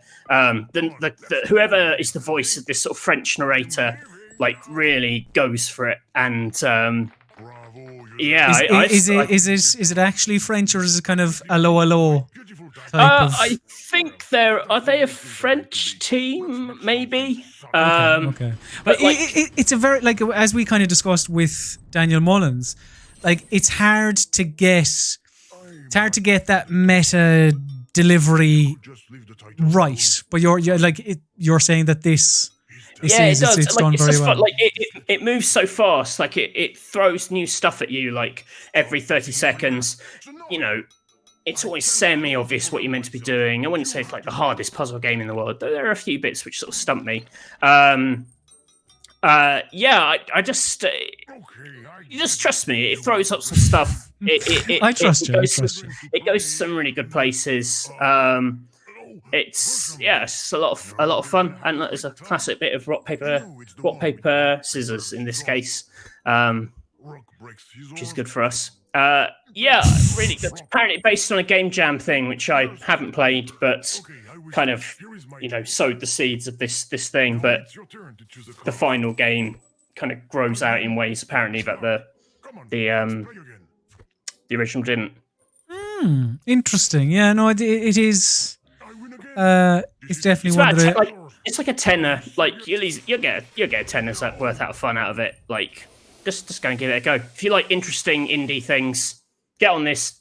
Don't watch someone else playing it. Don't watch a streamer playing it. Like, I imagine some streamer will play it soon, like, and make it absolutely massive. You know, like somewhat. You know, one of the big channels, not like us. One of the big channels will play it and really make it super popular. So get in on it while it's cool. I'm going to tell the people at home, as a kind of a public service announcement, not to get in on Fast and Furious, Crossroads. This now I should say, right? Well, this came out about a week and a half ago, and it is, as you'd be right in thinking, a Fast and Furious tie-in. Now, obviously, with the pandemic, I'm guessing they were hoping to release this alongside the new film, but that wasn't to be. And this is a very odd video game. And a shit one as well, I suppose I should say. Yes. We get to the heart of the matter. So this is an arcadey style racing game, I suppose, but one where it's also weirdly linear, obviously, with the story and all that. And what you do is you play as a number of different characters. So you'll have Dom and Letty, who Fast and Furious fans will be familiar with from the, well, that's basically Vin Diesel and Michelle Rodriguez. Yeah. And there are some new characters thrown in as well. But you control all these different characters. You don't get to choose them. You'll be put in control of these different characters who have their own vehicles, and each vehicle is fit. Well, not all of them. Some vehicles are fit with sort of special abilities. Like, you'll probably see it in a minute. You can shunt, like basically kind of like strafe with feeling from left to right. There's a hacking mini game with one of them where you can hack police cars. There is, what else is there? There's other things as well. And is it like Burnout, or is it like the Wheelman? It looks like a bit of both. So yeah. I mean, there are parts where you go, "Ooh, this is quite Burnouty," and that is when you take down an opposing racer or enemy or whatever, because it does go and all slow mo. And but I mean, Jesus, to compare this to Burnout is an audacious statement. Like, they're not playing the same game. Is it actually Vin Diesel, or is it like a fake Vin Diesel? So the reason I say to kind of run a mile from this is because I have zero attachment to Fast and the Furious, right? I watched the first two films. Fast and Furious or Fast and the Furious? That's one for the returning fans from last week. I have no attachment to that film series. But I would say, even if you are a fan, there's nothing here for you, because the actors have delivered such horrible, stilted performances. It's totally phoned in, but it is them. Like, the thing is, you have those actors, and you also have a studio in Slightly Mad Studios who did Need for Speed Shift, I think, wasn't it? Cars. And Project Cars being the kind of big one, I suppose. This looks a bit Project Turds. It totally is. It is just... quite from the box. It's very good quality. You gave that a lot of thought. The characters handle really awkwardly. Obviously, the people at home can see the camera angle. It can't be changed, I believe. It's this weird... right up against the boot of the car. It's awful. It really is quite bad. So yeah, as I said, like the cars have, some of them have these different kind of abilities, and you can see it here as well on the D-pad in the bottom left. You can switch between characters if the sequence allows for it, but the game doesn't allow for any sort of strategy or anything. It tells you, right, you've been driving as Colm for a bit, so now for the next bit you need to switch to Matthew, and it almost even implies as well what powers you must use. Fast and Furious had two main characters that were called Colm and Matthew. Matthew is not a very Fast and the Furious name. But like, this is Matthew. you can even see here. Do I crash into any other cars? I don't know. Oh. But it's really odd, like, how the other cars interact with yours. They just fucking... they just disappear as soon as you, like, touch them. It's really easy, really boring, really uninspired. And... because, Fast and Furious... you would think it's such a video game. All the film critics complain, it's like watching a video game. I'm like, I wish there was a video game that was as exciting as this. Fast and Furious is such an easy franchise, you would think, to apply to video games because it's so outlandish. But this is like, the worst thing about this is, yes, it's just boring. Like, well, it is... Let's not give it any more time then. Let us not. I just saw Spielberg's spinning head. That is enough on Fast and Furious Crossroads. Matthew Castle. Owen's asking, should we play the other ones before Metro Exodus? Yes, you should. They're only short. They're only like 10 hours each. They're very good. Play the Redux versions where they made them all extra shiny. Matthew Castle. Yes. You made reference to, is it The Fast and Furious, The Fast and the Furious? Now, long-time viewers of this 3-week series will know what we're talking about. We are discussing a dispute we had in the segment that we like to call Mystery Steam Reviews. Mystery bullshit reviews. It's time for Mystery Steam Reviews. Yeah. So this is the part of the show where I put 5 Mystery Steam reviews to Matthew. He puts 5 to me, and we must guess what game is attached to the review. This hasn't been an amicable experience for either of us, though. There's been a lot of dissension in the ranks of RPS because of this. Matthew, should we lay some ground rules of when it comes to Mystery Steam reviews? Because last week we were a bit nicer to each other and gave each other some clues. But I'd say one clue. Clue. So because I was going to suggest, do we each have 3 clues that we can cash in? We're talking about using the Hawkeye system in tennis. Like, do we go, give me one of my clues for this thing? Okay, so we've got 3 clues. That's fine. The rule I really want to clarify is it has to be the exact name of the game, because otherwise there's, are we agreed? When you say the exact, like, you really... So for example, you said Monster Hunter World when it was Monster Hunter World Iceborne. Like, that is yes. I remember. Yeah, but then you said the Fast and the Furious Showdown when it's called Fast and Furious Crossroads. Now, the main point of contention for me, and that was wrong. I accept that was wrong. I got the main point of contention for me was when I said The Outer Wilds, and you said no, it is called Outer Wilds. Well, that is its name. Is the Outer Wilds, because when I made a video and I called it the Outer Wilds in a video, I had loads of comments going, "It's Outer Wilds." So if they're allowed to do it, I'm allowed to do it. This is YouTube, home of pricks, right? So you're giving the YouTube pricks power, Matthew. You can't do that. Ah, YouTube pricks. Anyway, it probably won't come up this week. Matthew Castle, I will give you your first Steam review. I'll give you your first Steam review from me. Yeah. So, Steam review 1 of 5. John Wick Simulator. And that is from Treekin3. It's recommended 13.3 hours on record, 10.9 hours at review time. And remember, as I kind of spoke about last week, like all those, like whether it's recommended, how many hours on record, like that's important. That is important. So, do tell me, Matthew, John Wick Simulator. Oh, now is it a clue if we do the whole? It's within the last 2 years. Is that a clue?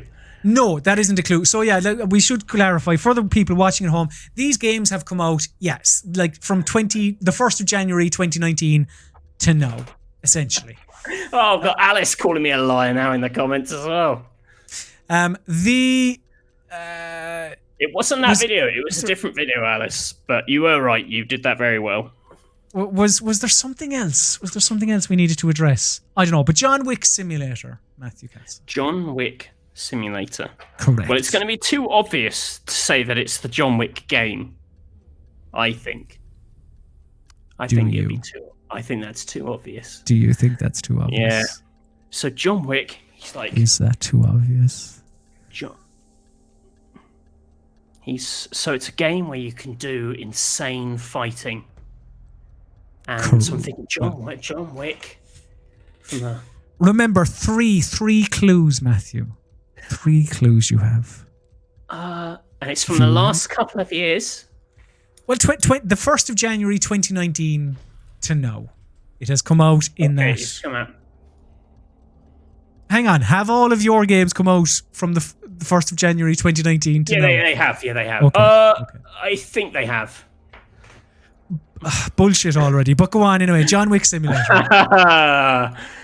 I think this is that new Superhot game. I think it's... And, oh my god, I wish I hadn't enforced this fucking rule. What's that game called? It's called Superhot Mind Control Delete. Superhot Mind Control Delete. Is that your final answer? That's my final answer, Chris. Are you sure?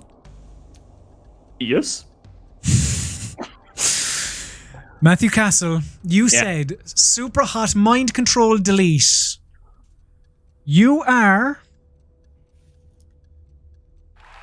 correct. Oh!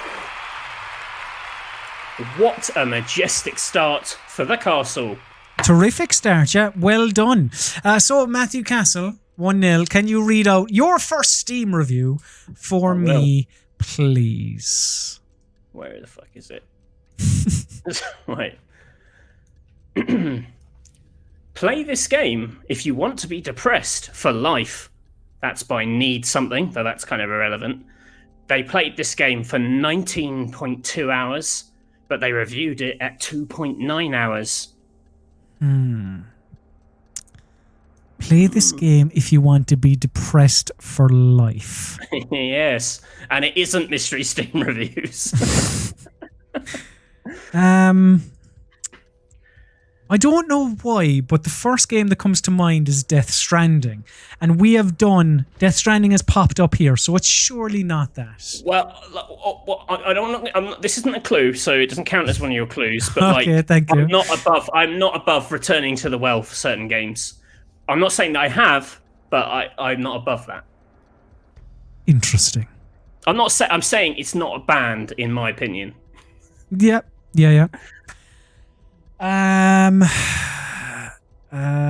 Play this game if you want to be depressed for life. Alice is accusing me of cheating. How can I cheat? When you read out your next one, I'm going to put my hands up so you can see I'm not Google searching for anything. Okay. All right?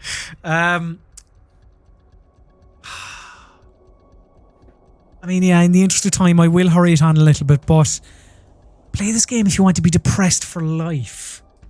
It's a game that really bummed people out. It's a sad video game. It's sad. What's a sad 19-hour video game? I will say, I was slightly surprised by the 19 hours. But I actually think the 2.9... What? Oh, I don't want to... I'm not going to give you a free clue. What might you review after 2.9 hours? Ooh, I'm not sure how Steam splits these up. I'm not sure at all. But... Oh, that isn't the last year, is it? Fuck it. I'm going to shoot for it. It might be the last year. Matthew Castle, my answer is... yeah, fuck it. Life is Strange 2. And is that your final answer? See, the thing is, you're going to catch me and you're going to be like, no, it was Life is Strange 2. Episode 3, Johnny goes to the fucking shop. But I would be well within my rights to do that. I am going to say... If it was that. I'm going to say Life is Strange... I'm just going to say Life is Strange... Are you sure that's your final answer? I'm not, but like 2.9 hours could be them after they've played it, like the first episode or something.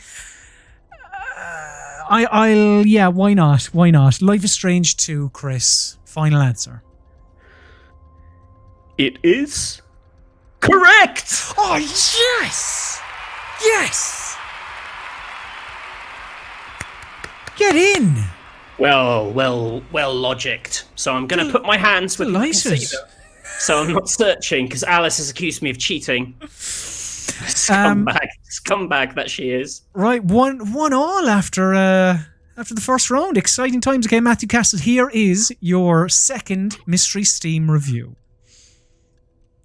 I can't afford Doom Eternal right now, so this will do.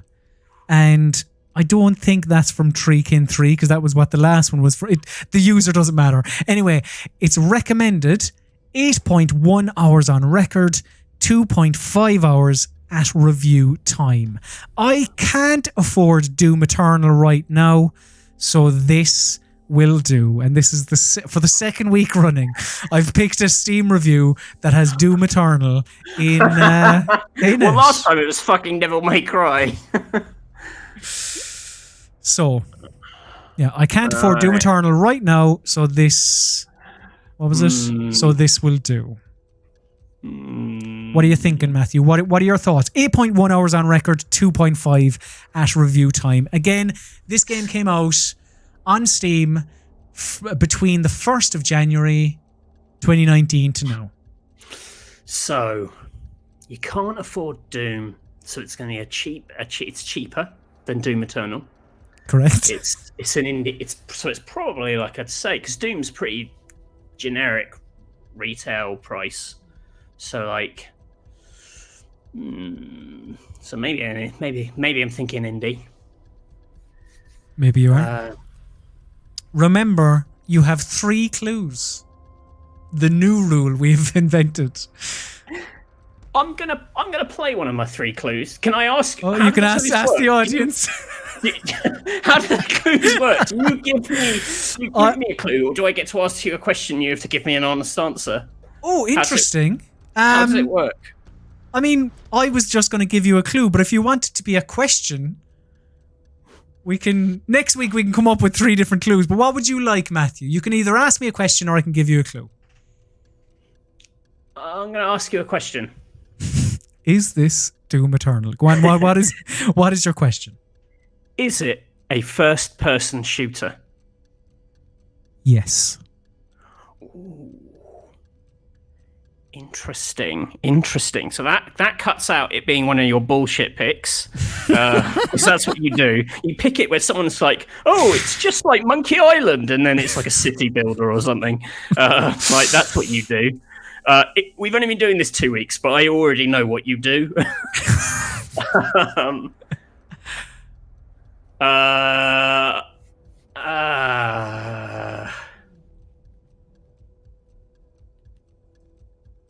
Oh, what was that one called? There was like a retro shooter last year. Was it called Dust or was it called Bleed? There was like a retro shootery one last year, and it was like old Doom. It was like do you want to? I mean, you could use all 3 lifelines here if you want. No. I think it was called Dust. So I'm going to say that Dust. I think there was a first-person shooter called Dust. Is that your final answer? That's my final answer. You have said Dust. Yeah. Dust is incorrect. Oh, piss on it. Matthew Castle. I'm going to look up to see if there was a fucking game called Dust. There was a game called Bleed, but that's like a side-scrolling action-y platformer. What the fuck was I thinking of? Oh my god, what is that? Is it Dusk? Dusk! Is it that? No, it's not. It's not. Oh, okay. Matthew Castle. Now, I landed a bit. I gave you a bit of a clue at the start. I landed quite heavily on it. I said this is a game that came to Steam between the 1st of January 2019 and now. And look, you can't get cross with me, but the answer... If it's fucking Doom Eternal, I'm going to be really cross. Is it Doom Eternal? No, it's not. The answer to that was Doom 64.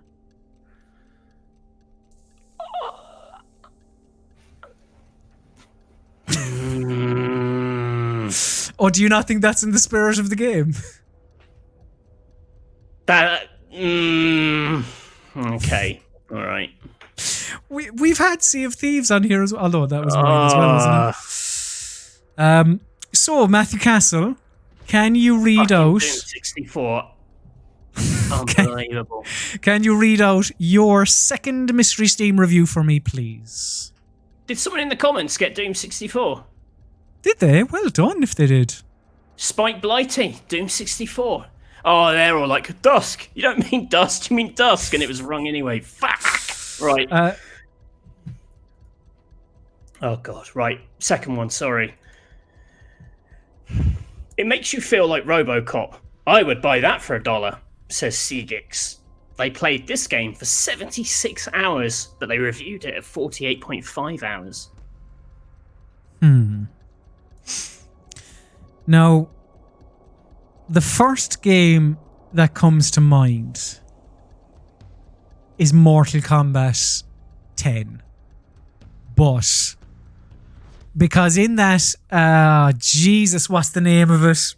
It's like basically in the last year they released Mortal Kombat 10. Is a complete edition, but obviously with a K. It's something like that. I'm just talking about my thoughts here. But in that, RoboCop was a character. So so that's what comes to mind. You know, it makes somebody, I'm being wacky. It makes you feel like RoboCop because you are a RoboCop. And they've played it for 76 hours with 48 and a half at review time. Like, you're thinking it's a very literal, you literally play as RoboCop. Yeah.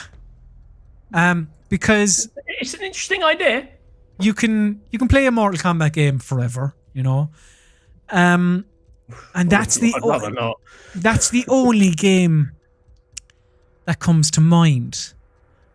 What other game came out in the last 12 months where you play as a robot that can or I'm just trying to think now, is there like a Gundam game or a sort of where you're a robot but you can shoot lasers and stuff?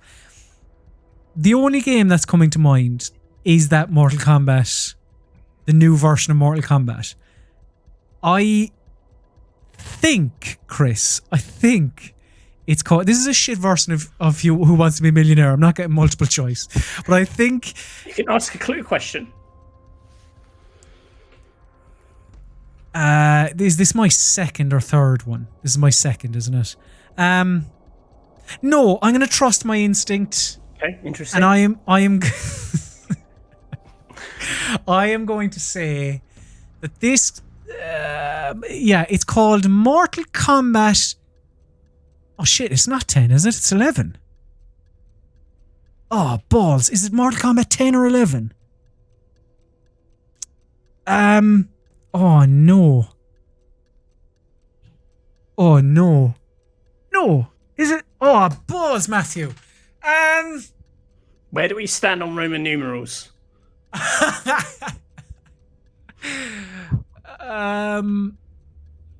Well, you know, if somebody's saying no, it wasn't Dark Souls 3, it was Dark Souls I think it was Mortal Kombat 11. Oh, but I'm not sure. No, it wasn't, was it? Because there was 8, 9, 10. That's how numbers work. There was an 8, there was a 9. Was this Mortal Kombat 11? Yeah. I'm going to say, it's kind of a stab in the dark here, but I'm going to say Mortal Kombat 11 Complete Edition. Final answer. Are you sure that's your final answer? I'm not entirely confident with the K, Chris, but that is indeed my final answer. I'm afraid it's wrong. It's just Mortal Kombat 11. It's just Mortal Kombat 11.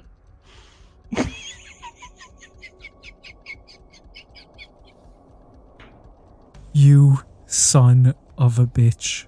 I thought the 10. I thought, oh, he's gonna fuck it. He's gonna fuck it and say 10. Then you were like 11. I was like, no, he's gonna say it. He's gonna say it. And then you stuck complete addition on the end. You overegged the pudding. All right, well, you can't be cross about Doom 64 anymore now. Listen, I got that one outright wrong. That was on me. Shit. Oh, my God. So it's still 1-1. I thought they'd put a... all right, still 1-1. All right, Matthew Castle, your third Steam review from me. It's like reading 4 books at once, and only one of them makes sense. And that's from Tane. It's not recommended. 1.6 hours on record. 1.6 hours at review time. They had enough after an hour and a half. So it's like reading 4 books at once, and only one of them makes any sense. I'm going to say Disco Elysium. Whoa! In the straight away. Not straight in. Let's do it. Final answer. Yeah. This is some idiot who didn't get it. It's Disco Elysium, reviewed by an idiot. Matthew Castle. You said Disco Elysium. You are correct. I may not know games, but I do know idiots.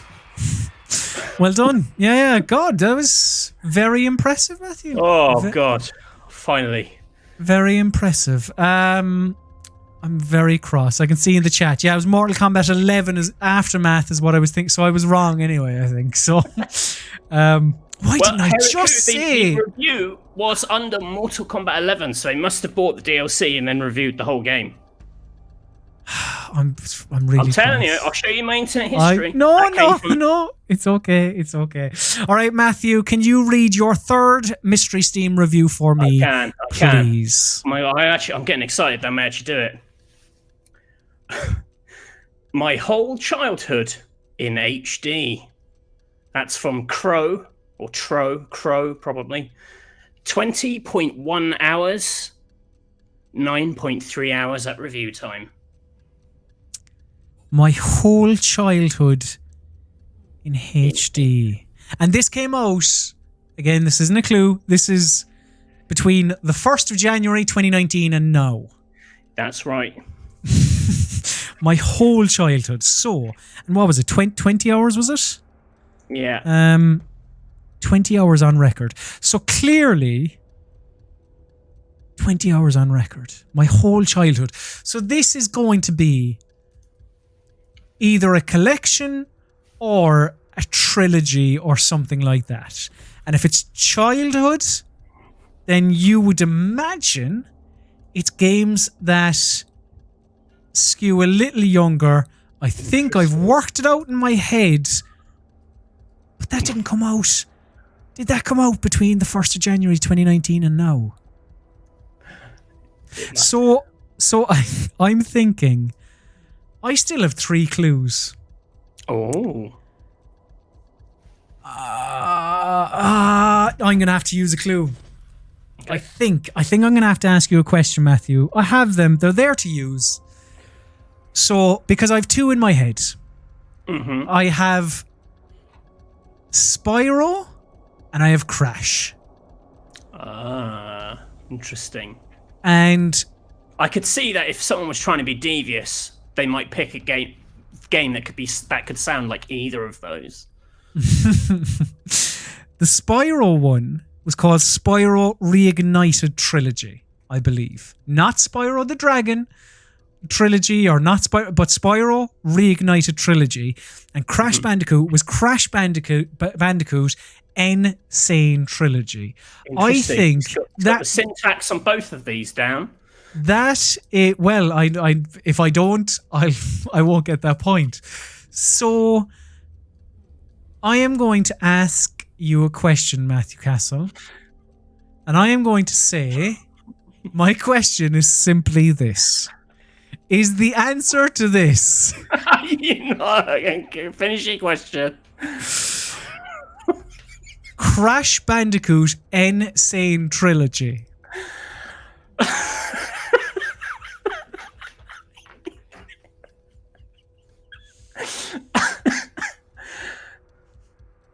No. Whoa. In that case, it's definitely called Spyro Reignited Trilogy, isn't it? I am gonna say, because nothing else, like my whole childhood, those games, like, so it's got to be a collection of sorts. I am gonna say Matthew Castle. Hold on, what's the score? Is it 2-1 to you? 2-1 to me, yeah. I need this. Well, no, technically I don't. Next week we were defining what you can and can't ask as clues, because that is bullshit. I'm going to say, final answer, Spyro Reignited Trilogy. And that is your final answer? Yes, final answer. Well. You got it right. Yeah, you did it. Get in. So the score is currently 2-2. But doesn't that mean the clue can just be tell me what it is? All right, fair enough. We won't ask that question anymore. The one question you can't ask is what it is. What is it? it? What it isn't, but not what it is. Yeah. I don't think there's any harm in saying. Although, but then if I said, is it Crash Bandicoot? I think we should avoid outright. Is it not this? Is it that? Because that was bullshit. That was bullshit. And if you win this week, it's only because you fucking cheated. Oh, come on. Oh, Jesus. Right, Matthew Castle, I have your 4th mystery Steam review, and it is currently, it's 2-2, is it? It is, yeah, it is 2-2. Ooh. Yeah, you know it's 2-2. Don't be like... All right, your 4th mystery Steam review. I'm minimising chat so I can't see it. Oh, you're very honest. Somehow, it off-tab looks worse than the original, plus no cloth simulation. I uninstalled this and installed the original one. And that review is from Max Damage. It's not recommended. 1.6 hours on record. 1.6 hours at review time. They had enough after an hour and a half. So somehow, it off-tab, probably mean often, looks worse than the original, plus no cloth simulation. I uninstalled this and installed the original one. Matthew Castle, what are you thinking? So I immediately thought one of the Assassin's Creed remasters, but then, because when I think cloth sim, I think of Ubisoft, but then I don't think there was an Assassin's Creed remaster since, unless it came later last year. Because there was one where you bought Assassin's Creed Odyssey and you got an Assassin's Creed with it, but maybe it wasn't at launch, maybe it came later. This is good. I'm enjoying this. Remember, you have 2 clues left, I think, isn't it? But I can't ask. Can I ask if it's a series? I mean, if you want that to be your clue/question, we haven't really nailed down the. Okay. Do you my clue question is it an Assassin's Creed game? No. Oh, interesting. Okay, well, so it's something that was remastered. Can you read it out to me, or read it out again? Yeah, no, I can read it out again. But don't say off-tab. I don't want to hear you say off-tab again. I know that it's often. I'm feeling too antsy to hear you say off-tab. Somehow, it often looks worse than the original. Plus, no cloth simulation. I uninstalled this and installed the original one. An hour and a half on, that's all they could stomach. I think it's Ghost Recon Breakpoint.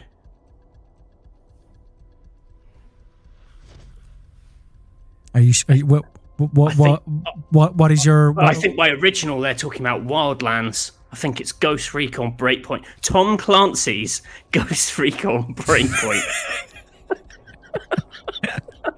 I think it's Tom Clancy's Ghost Recon Breakpoint. Is that your final answer? I think so. I think it is. Yeah. Yeah? Yeah, what the hell? Okay. So, Matthew Castle, you said Tom Clancy's Ghost Recon Breakpoint. I can tell you... Oh, fuck, it's not, is it? That Tom Clancy's Ghost Recon Breakpoint... It's not, is it? It's going to be... it's not. Yeah. Is incorrect. Is it fucking Mafia 2, like they're saying in the comments? Is it Mafia 2, like they're saying in the comments? I can tell you, Matthew, that it's Mafia II colon definitive edition. You fuckers! I thought that was a gimme for you. I thought you'd get that. I mean, what were you talking about? It's the original, Matthew. The original. I thought like the original, like the first one, like the goat. Like I know. But yeah, ooh, exciting. Okay, Matthew Castle, can you read out your Jesus Christ, your fourth Steam review for me, My please? My fourth Steam review is Boo-hoo, I can't draw a circle or straight line with the thumbstick. That's from Pingus, and he has 41.8 hours on record, and he reviewed it at 18.3 hours. 41-hour game. Boo-hoo, I can't draw a circle or straight line with the thumbstick. I feel like the drawing, that's... I can't... Oh! I think I can't draw a circle or straight line with the thumbstick, is it? Yeah, so I was going to say, I think, you know, trying to get me to think about art games, Neil Buchanan's famed game from the last 12 months, that would be a foolish way to go down. So I'm not going to go down there. Interesting. This is clearly a game that has some drawing or whatever. And all that's coming to mind is Half-Life Alyx. Now, there was obviously the Half-Life Alyx controversy from last week, which I hold my hands up and I go, all right, yeah, that was a bit unfair. I remind the viewers, last week's Half-Life Alyx review was awesome sex. Fucking awesome sex. Yeah, the game has no sex in it. It was just someone saying they liked it.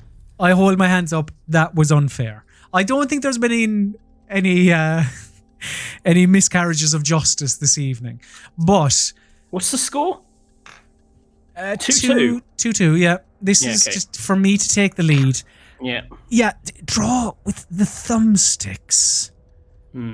With those Steam... With the fucking things, do they have thumbsticks? They probably do. Is that a blue question? No, Jack, calm down. I think Half-Life Alyx isn't a bad shout. So I am going to say Half-Life Alyx. Well, hang on, is it definitely called, or is it like Valve presents Half-Life Alyx? No, it is. It is called Half-Life Alyx. Half-Life. You've still got 2 clues left. But you might want to save them for the grand finale. I think I want to save them. I'm going to say Half-Life Alyx. Chris, final answer. That's your final answer? Yeah, final answer, Chris. You could have gone home with a 2-all. Could I? Is there, have we changed the rules? I don't really know where this bit's going, but it's wrong. I'm sorry. It was the Wonderful 101 remastered.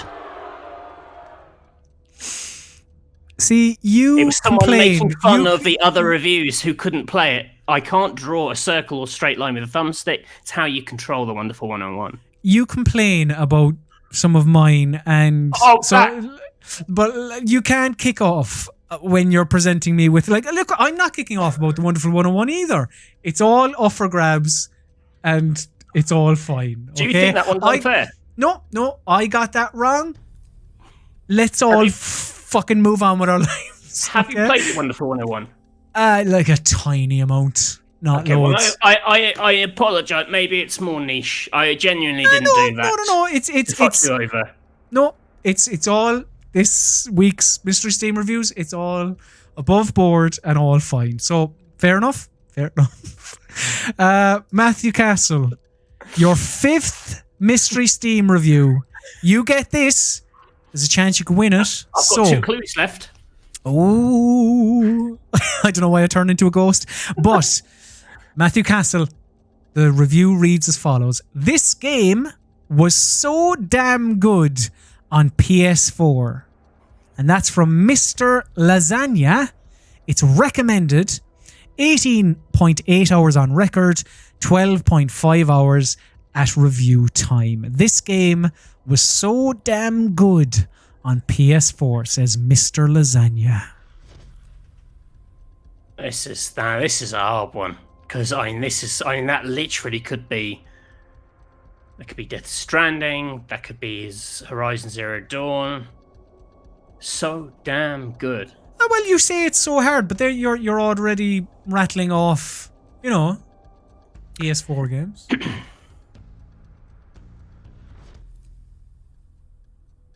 Well, I've got 2 clues. One of those clues, was it, until it was on PC, was it a PS4 exclusive? Just let me 100% double check. Even though I know the answer, I don't want anyone kicking off. Let me just double check.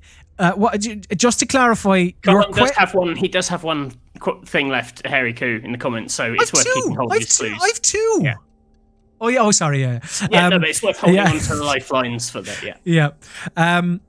Your question was this a PS4 exclusive before it came to thing? Yes. Interesting. That doesn't probably help me because all I've done is because I thought it might be Red Dead Redemption for some reason, but that doesn't. So all that does is rule that out. So it's basically Death Stranding or Horizon Zero Dawn. So I need to work out a way of asking you if it is Death Stranding or Horizon Zero Dawn without asking you if it is Death Stranding or Horizon Zero Dawn. Matthew, okay. But before you carry on, because this is very important. Yeah. I've made a little mistake. I've made a teeny tiny little mistake. But don't, we'll all be honest. This game didn't come out between the 1st of January 2019 and now on Steam. It came out... Maybe this gives the game away now, but it's my own fuck up. But this game came out between December and 2019 and now. So I will say that. December 2019. Sorry. December 2018. 2018, yeah. Oh no, it didn't. That was a stupid, pointless clue. It didn't. Sorry. Carry on. I didn't need to say anything. I didn't fuck up. Everything is fine. Are you sure? Sorry. Yeah. My fault. I apologize. You carry on with your working out. I'm sorry. Oh.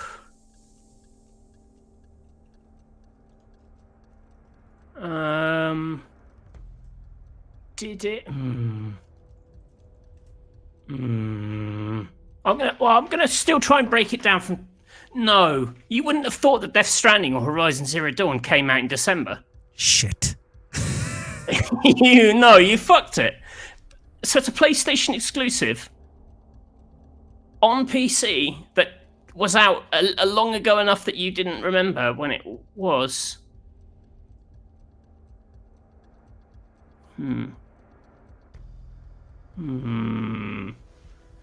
This is something else. I've got a clue left. You do? I've got a clue left. Can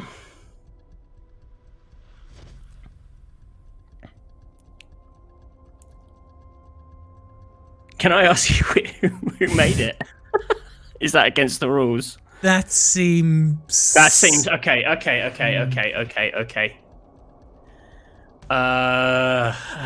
can't think of a good question about it because I don't. It's a PlayStation. You said a PlayStation 4 exclusive, didn't you? Yes. PlayStation 4 exclusive. PlayStation. Is it a fighting game? Is that your question? That's my last clue. Yeah. Is it a fighting game? Can we, just for clarity's sake, define fighting game? A predominantly like a fighting game, like a fucking fighting game. Everyone knows what a fighting game is. Two characters having a fight. No, it's not a fighting game. Oh, I thought it might be one of those weird Street Fighters because they were on PlayStation.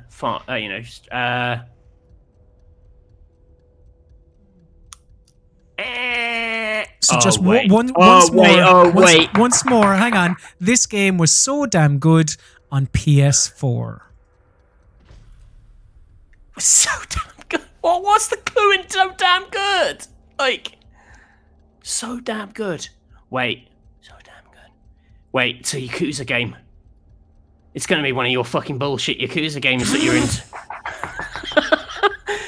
Oh, which one? Did that come out there? I thought that was the year before.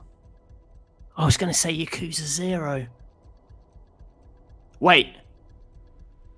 No. Next week we're going to have to put a timer on this because I'm all like, I've got Yakuza, I've got fucking Shenmue 3, I've got Detroit, I've got all this bullshit in my head. You said fighting, there's fighting in this, but yeah, that's why you asked me to clarify fighting, because there is fighting in Yakuza. Shenmue, But you asked me, is it a fighting game? And I said no. I said no. So remember that. Like, and you clarified. Yakuza isn't a fighting game, technically. It's an action game. It's got fighting in it, but it's not like Street Fighter. Oh fuck! I've really shitted this one up. Fucking Shenmue. No, Shenmue 3's not on Steam. It's on Epic. No. Yakuza.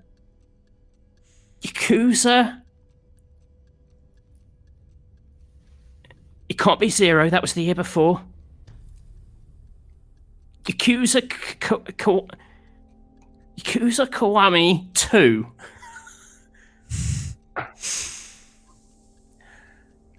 Is that your final answer? That's my final answer, you son of a bitch. Yakuza Kiwami 2 to go 3-2 up. I can tell you, Matthew Castle, that Yakuza Kiwami 2. Oh no, it's not called Kiwami, is it? Oh, you fucker! Just do it. Just do it. Incorrect. What is it? Now, I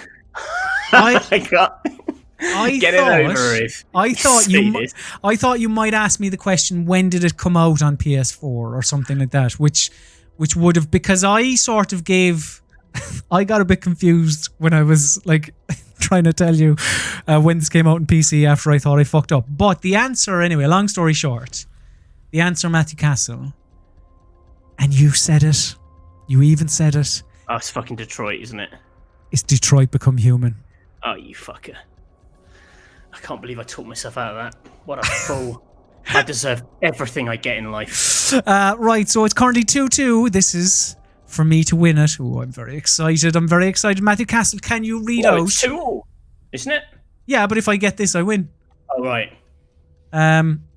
So I kind of apologise in advance for this one. So Matthew Castle, can you read out your 5th and final mystery Steam review for me, please? How to save money on voice actors. How to save money on voice actors? ? Make twins. And that's from Yeet. They played for 9 hours. They reviewed it at 8.3.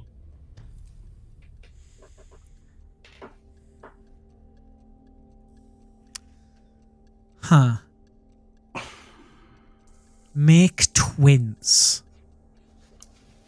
Well, as far as I'm aware, there are no twin voice actors in the video games industry.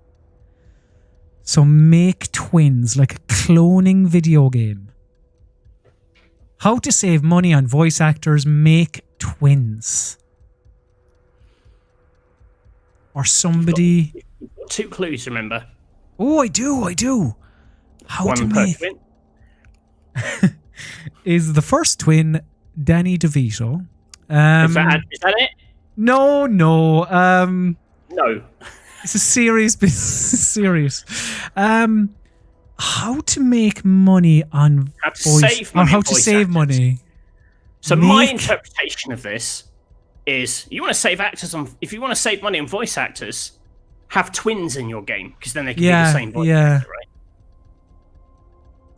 I wouldn't say the game has anything to do with making twins. I would guess, but I might be wrong.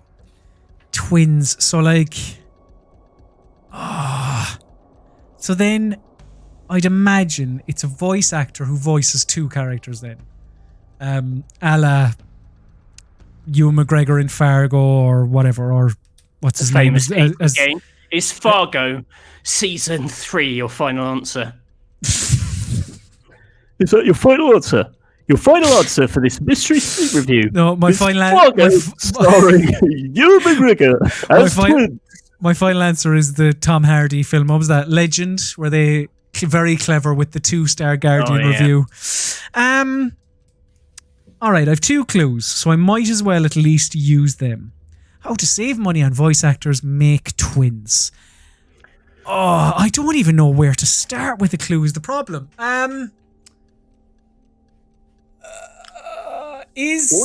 Say the right answer and you win.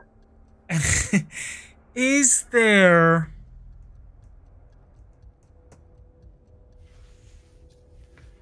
Make twins. Mm-hmm. All right, so can I ask you, this is maybe a bit of an iffy question. Okay. No, because it feels like a bit of a gimme. I was going to say, is your interpretation of this review, like, would you... Does this game have a voice actor? But if I ask that question, that doesn't even help me. Because I can't think of a game.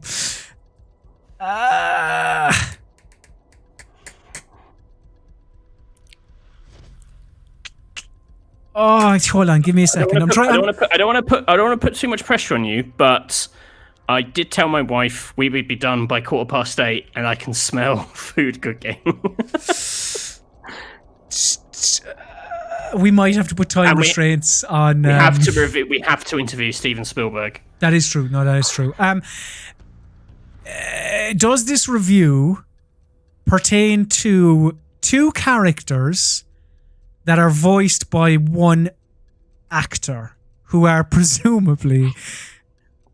Yeah, no, that's... I don't know. Oh, for right, I'm gonna give it to you straight. It's a game. All I know about this clue, all this clue is telling us, and it's telling us, and I'll tell you this for a fact: this game stars a pair of twins as characters. They might not be the player characters. It's a game. It's got twins. I've got to get these sausages in me. 2019 or 2020 or 2020. Oh shit! Wasn't there like a Nier Automata definitive edition or something? There's twins. You got one more clue. But if there was a Nier Automata, like is it like 2B edition or something like that? Oh, it's so I know that was called Nier Automata Yorha edition or something like that. That's a very specific name, isn't it?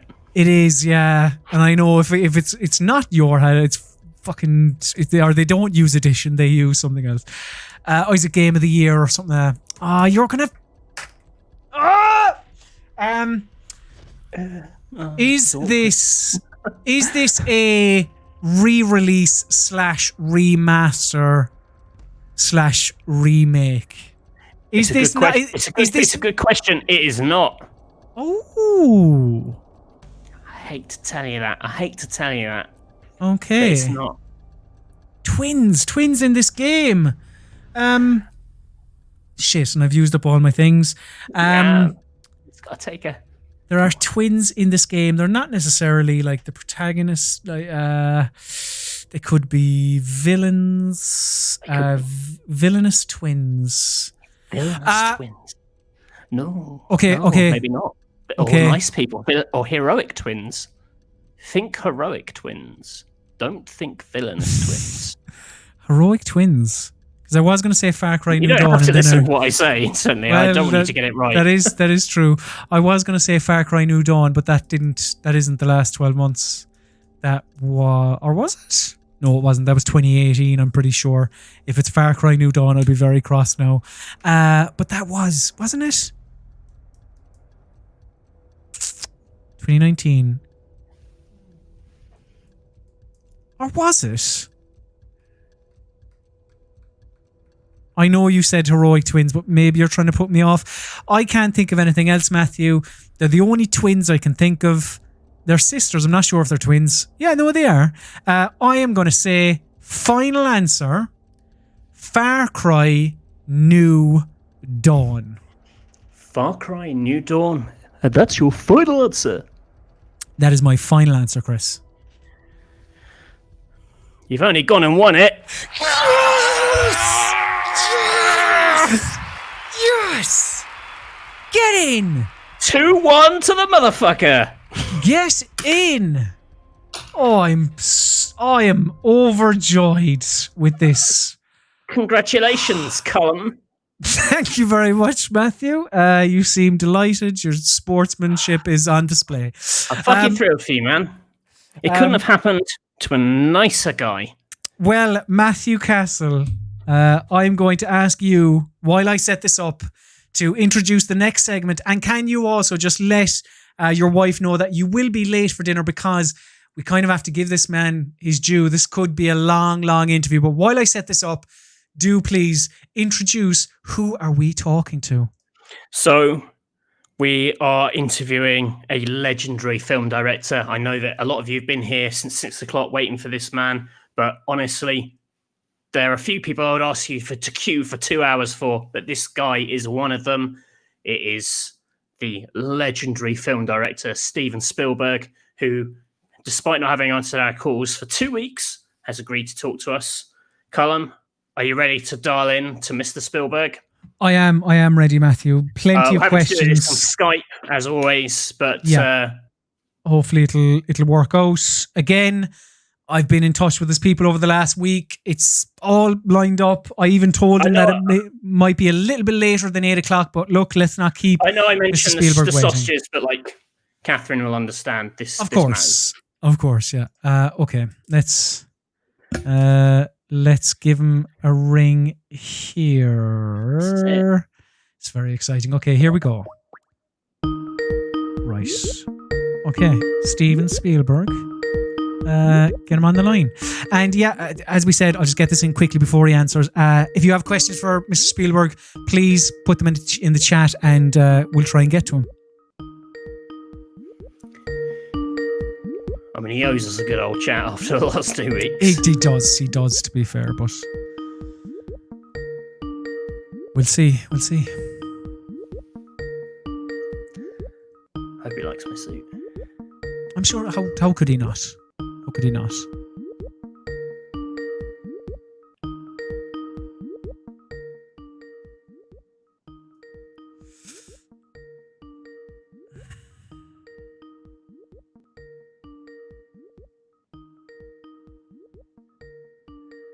This is a little odd. I was told very quickly. Thank you very much, Spo8 in the chat. $5. I know we've been burned before, but this is it. I can feel it. Yeah, as we can as well. Thank you very much as well for your. I hope for your sake he actually picks up this time. Yeah. Come on, Steven.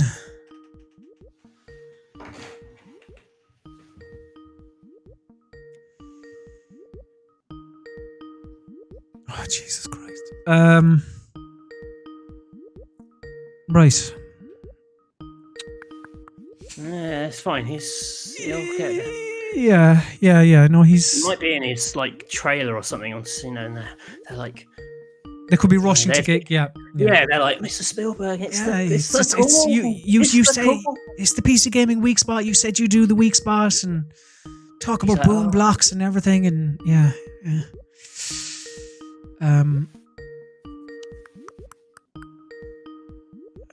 Joel in the chat says just very quickly, it's a lunch hour in California, but yeah, no, that's why we said we'd do it now. Yeah, he said it benefited him to do it over lunch while he was having his big, massive pepperoni pizza. So,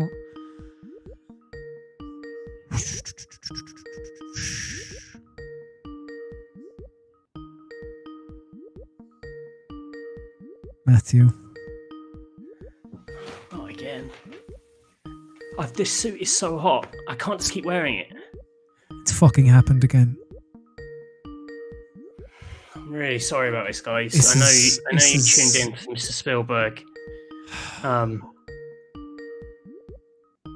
This is actually really upsetting. This is like he said. I'm not trying to.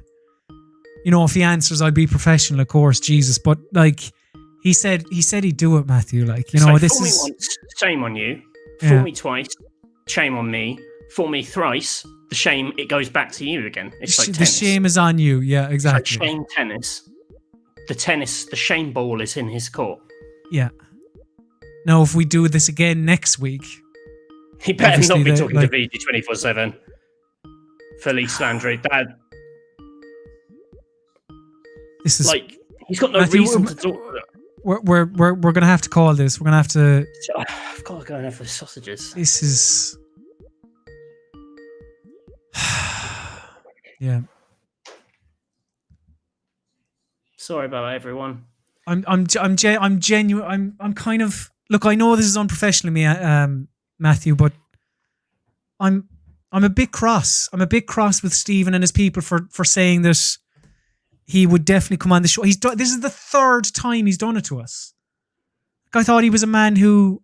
After a while, a professional. They're doing a fucking bit, and you're like, I wish we were. No, it's meant to be Steven Spielberg. You can't put it in. You can't tell YouTube it's going to be a Steven Spielberg video, and then it's not. It hampers you. The algorithm doesn't like it. Yeah, I wish it were a bit, because then it would mean that I'd be lying when I was saying, I was talking to his people. I'm wasting. I'm sorry to get a bit angry here, but I'm wasting fucking hours here trying to talk to Spielberg's people, and it's for note. I mean, Jesus Christ. So I'm really sorry, everyone. It's just such a bad note to end it. Like we have so much fun with the mystery Steam reviews, and then it's like, just ends on a complete downer. But look, let's try and pick things up as we close this out. Matthew Castle, as always, I throw to you what has been happening on the YouTube channel. This is where you can just promote the Flight Sim video. What has been happening? I did a Flight Sim video.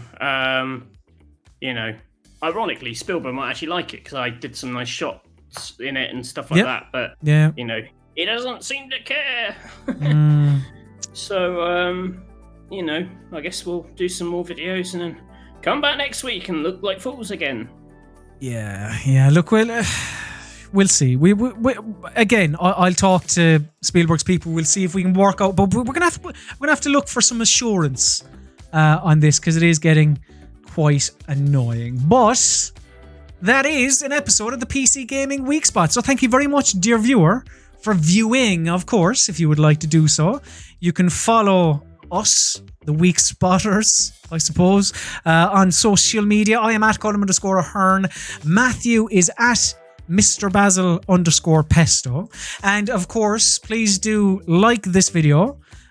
First of all, throw a little comment in there when the VOD. That would take the sting. Yeah. Stingberg out of it. It would help with that. I mean, we could look into getting Sting on the show if you wanted to, but we'll stay. That would only make me grumpier. We'll stay on the Spielberg kick for a while.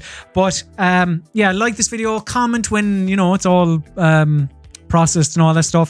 And also, to ensure you never miss a Rock Paper Shotgun video on YouTube in the future, please do subscribe and then ring that bell.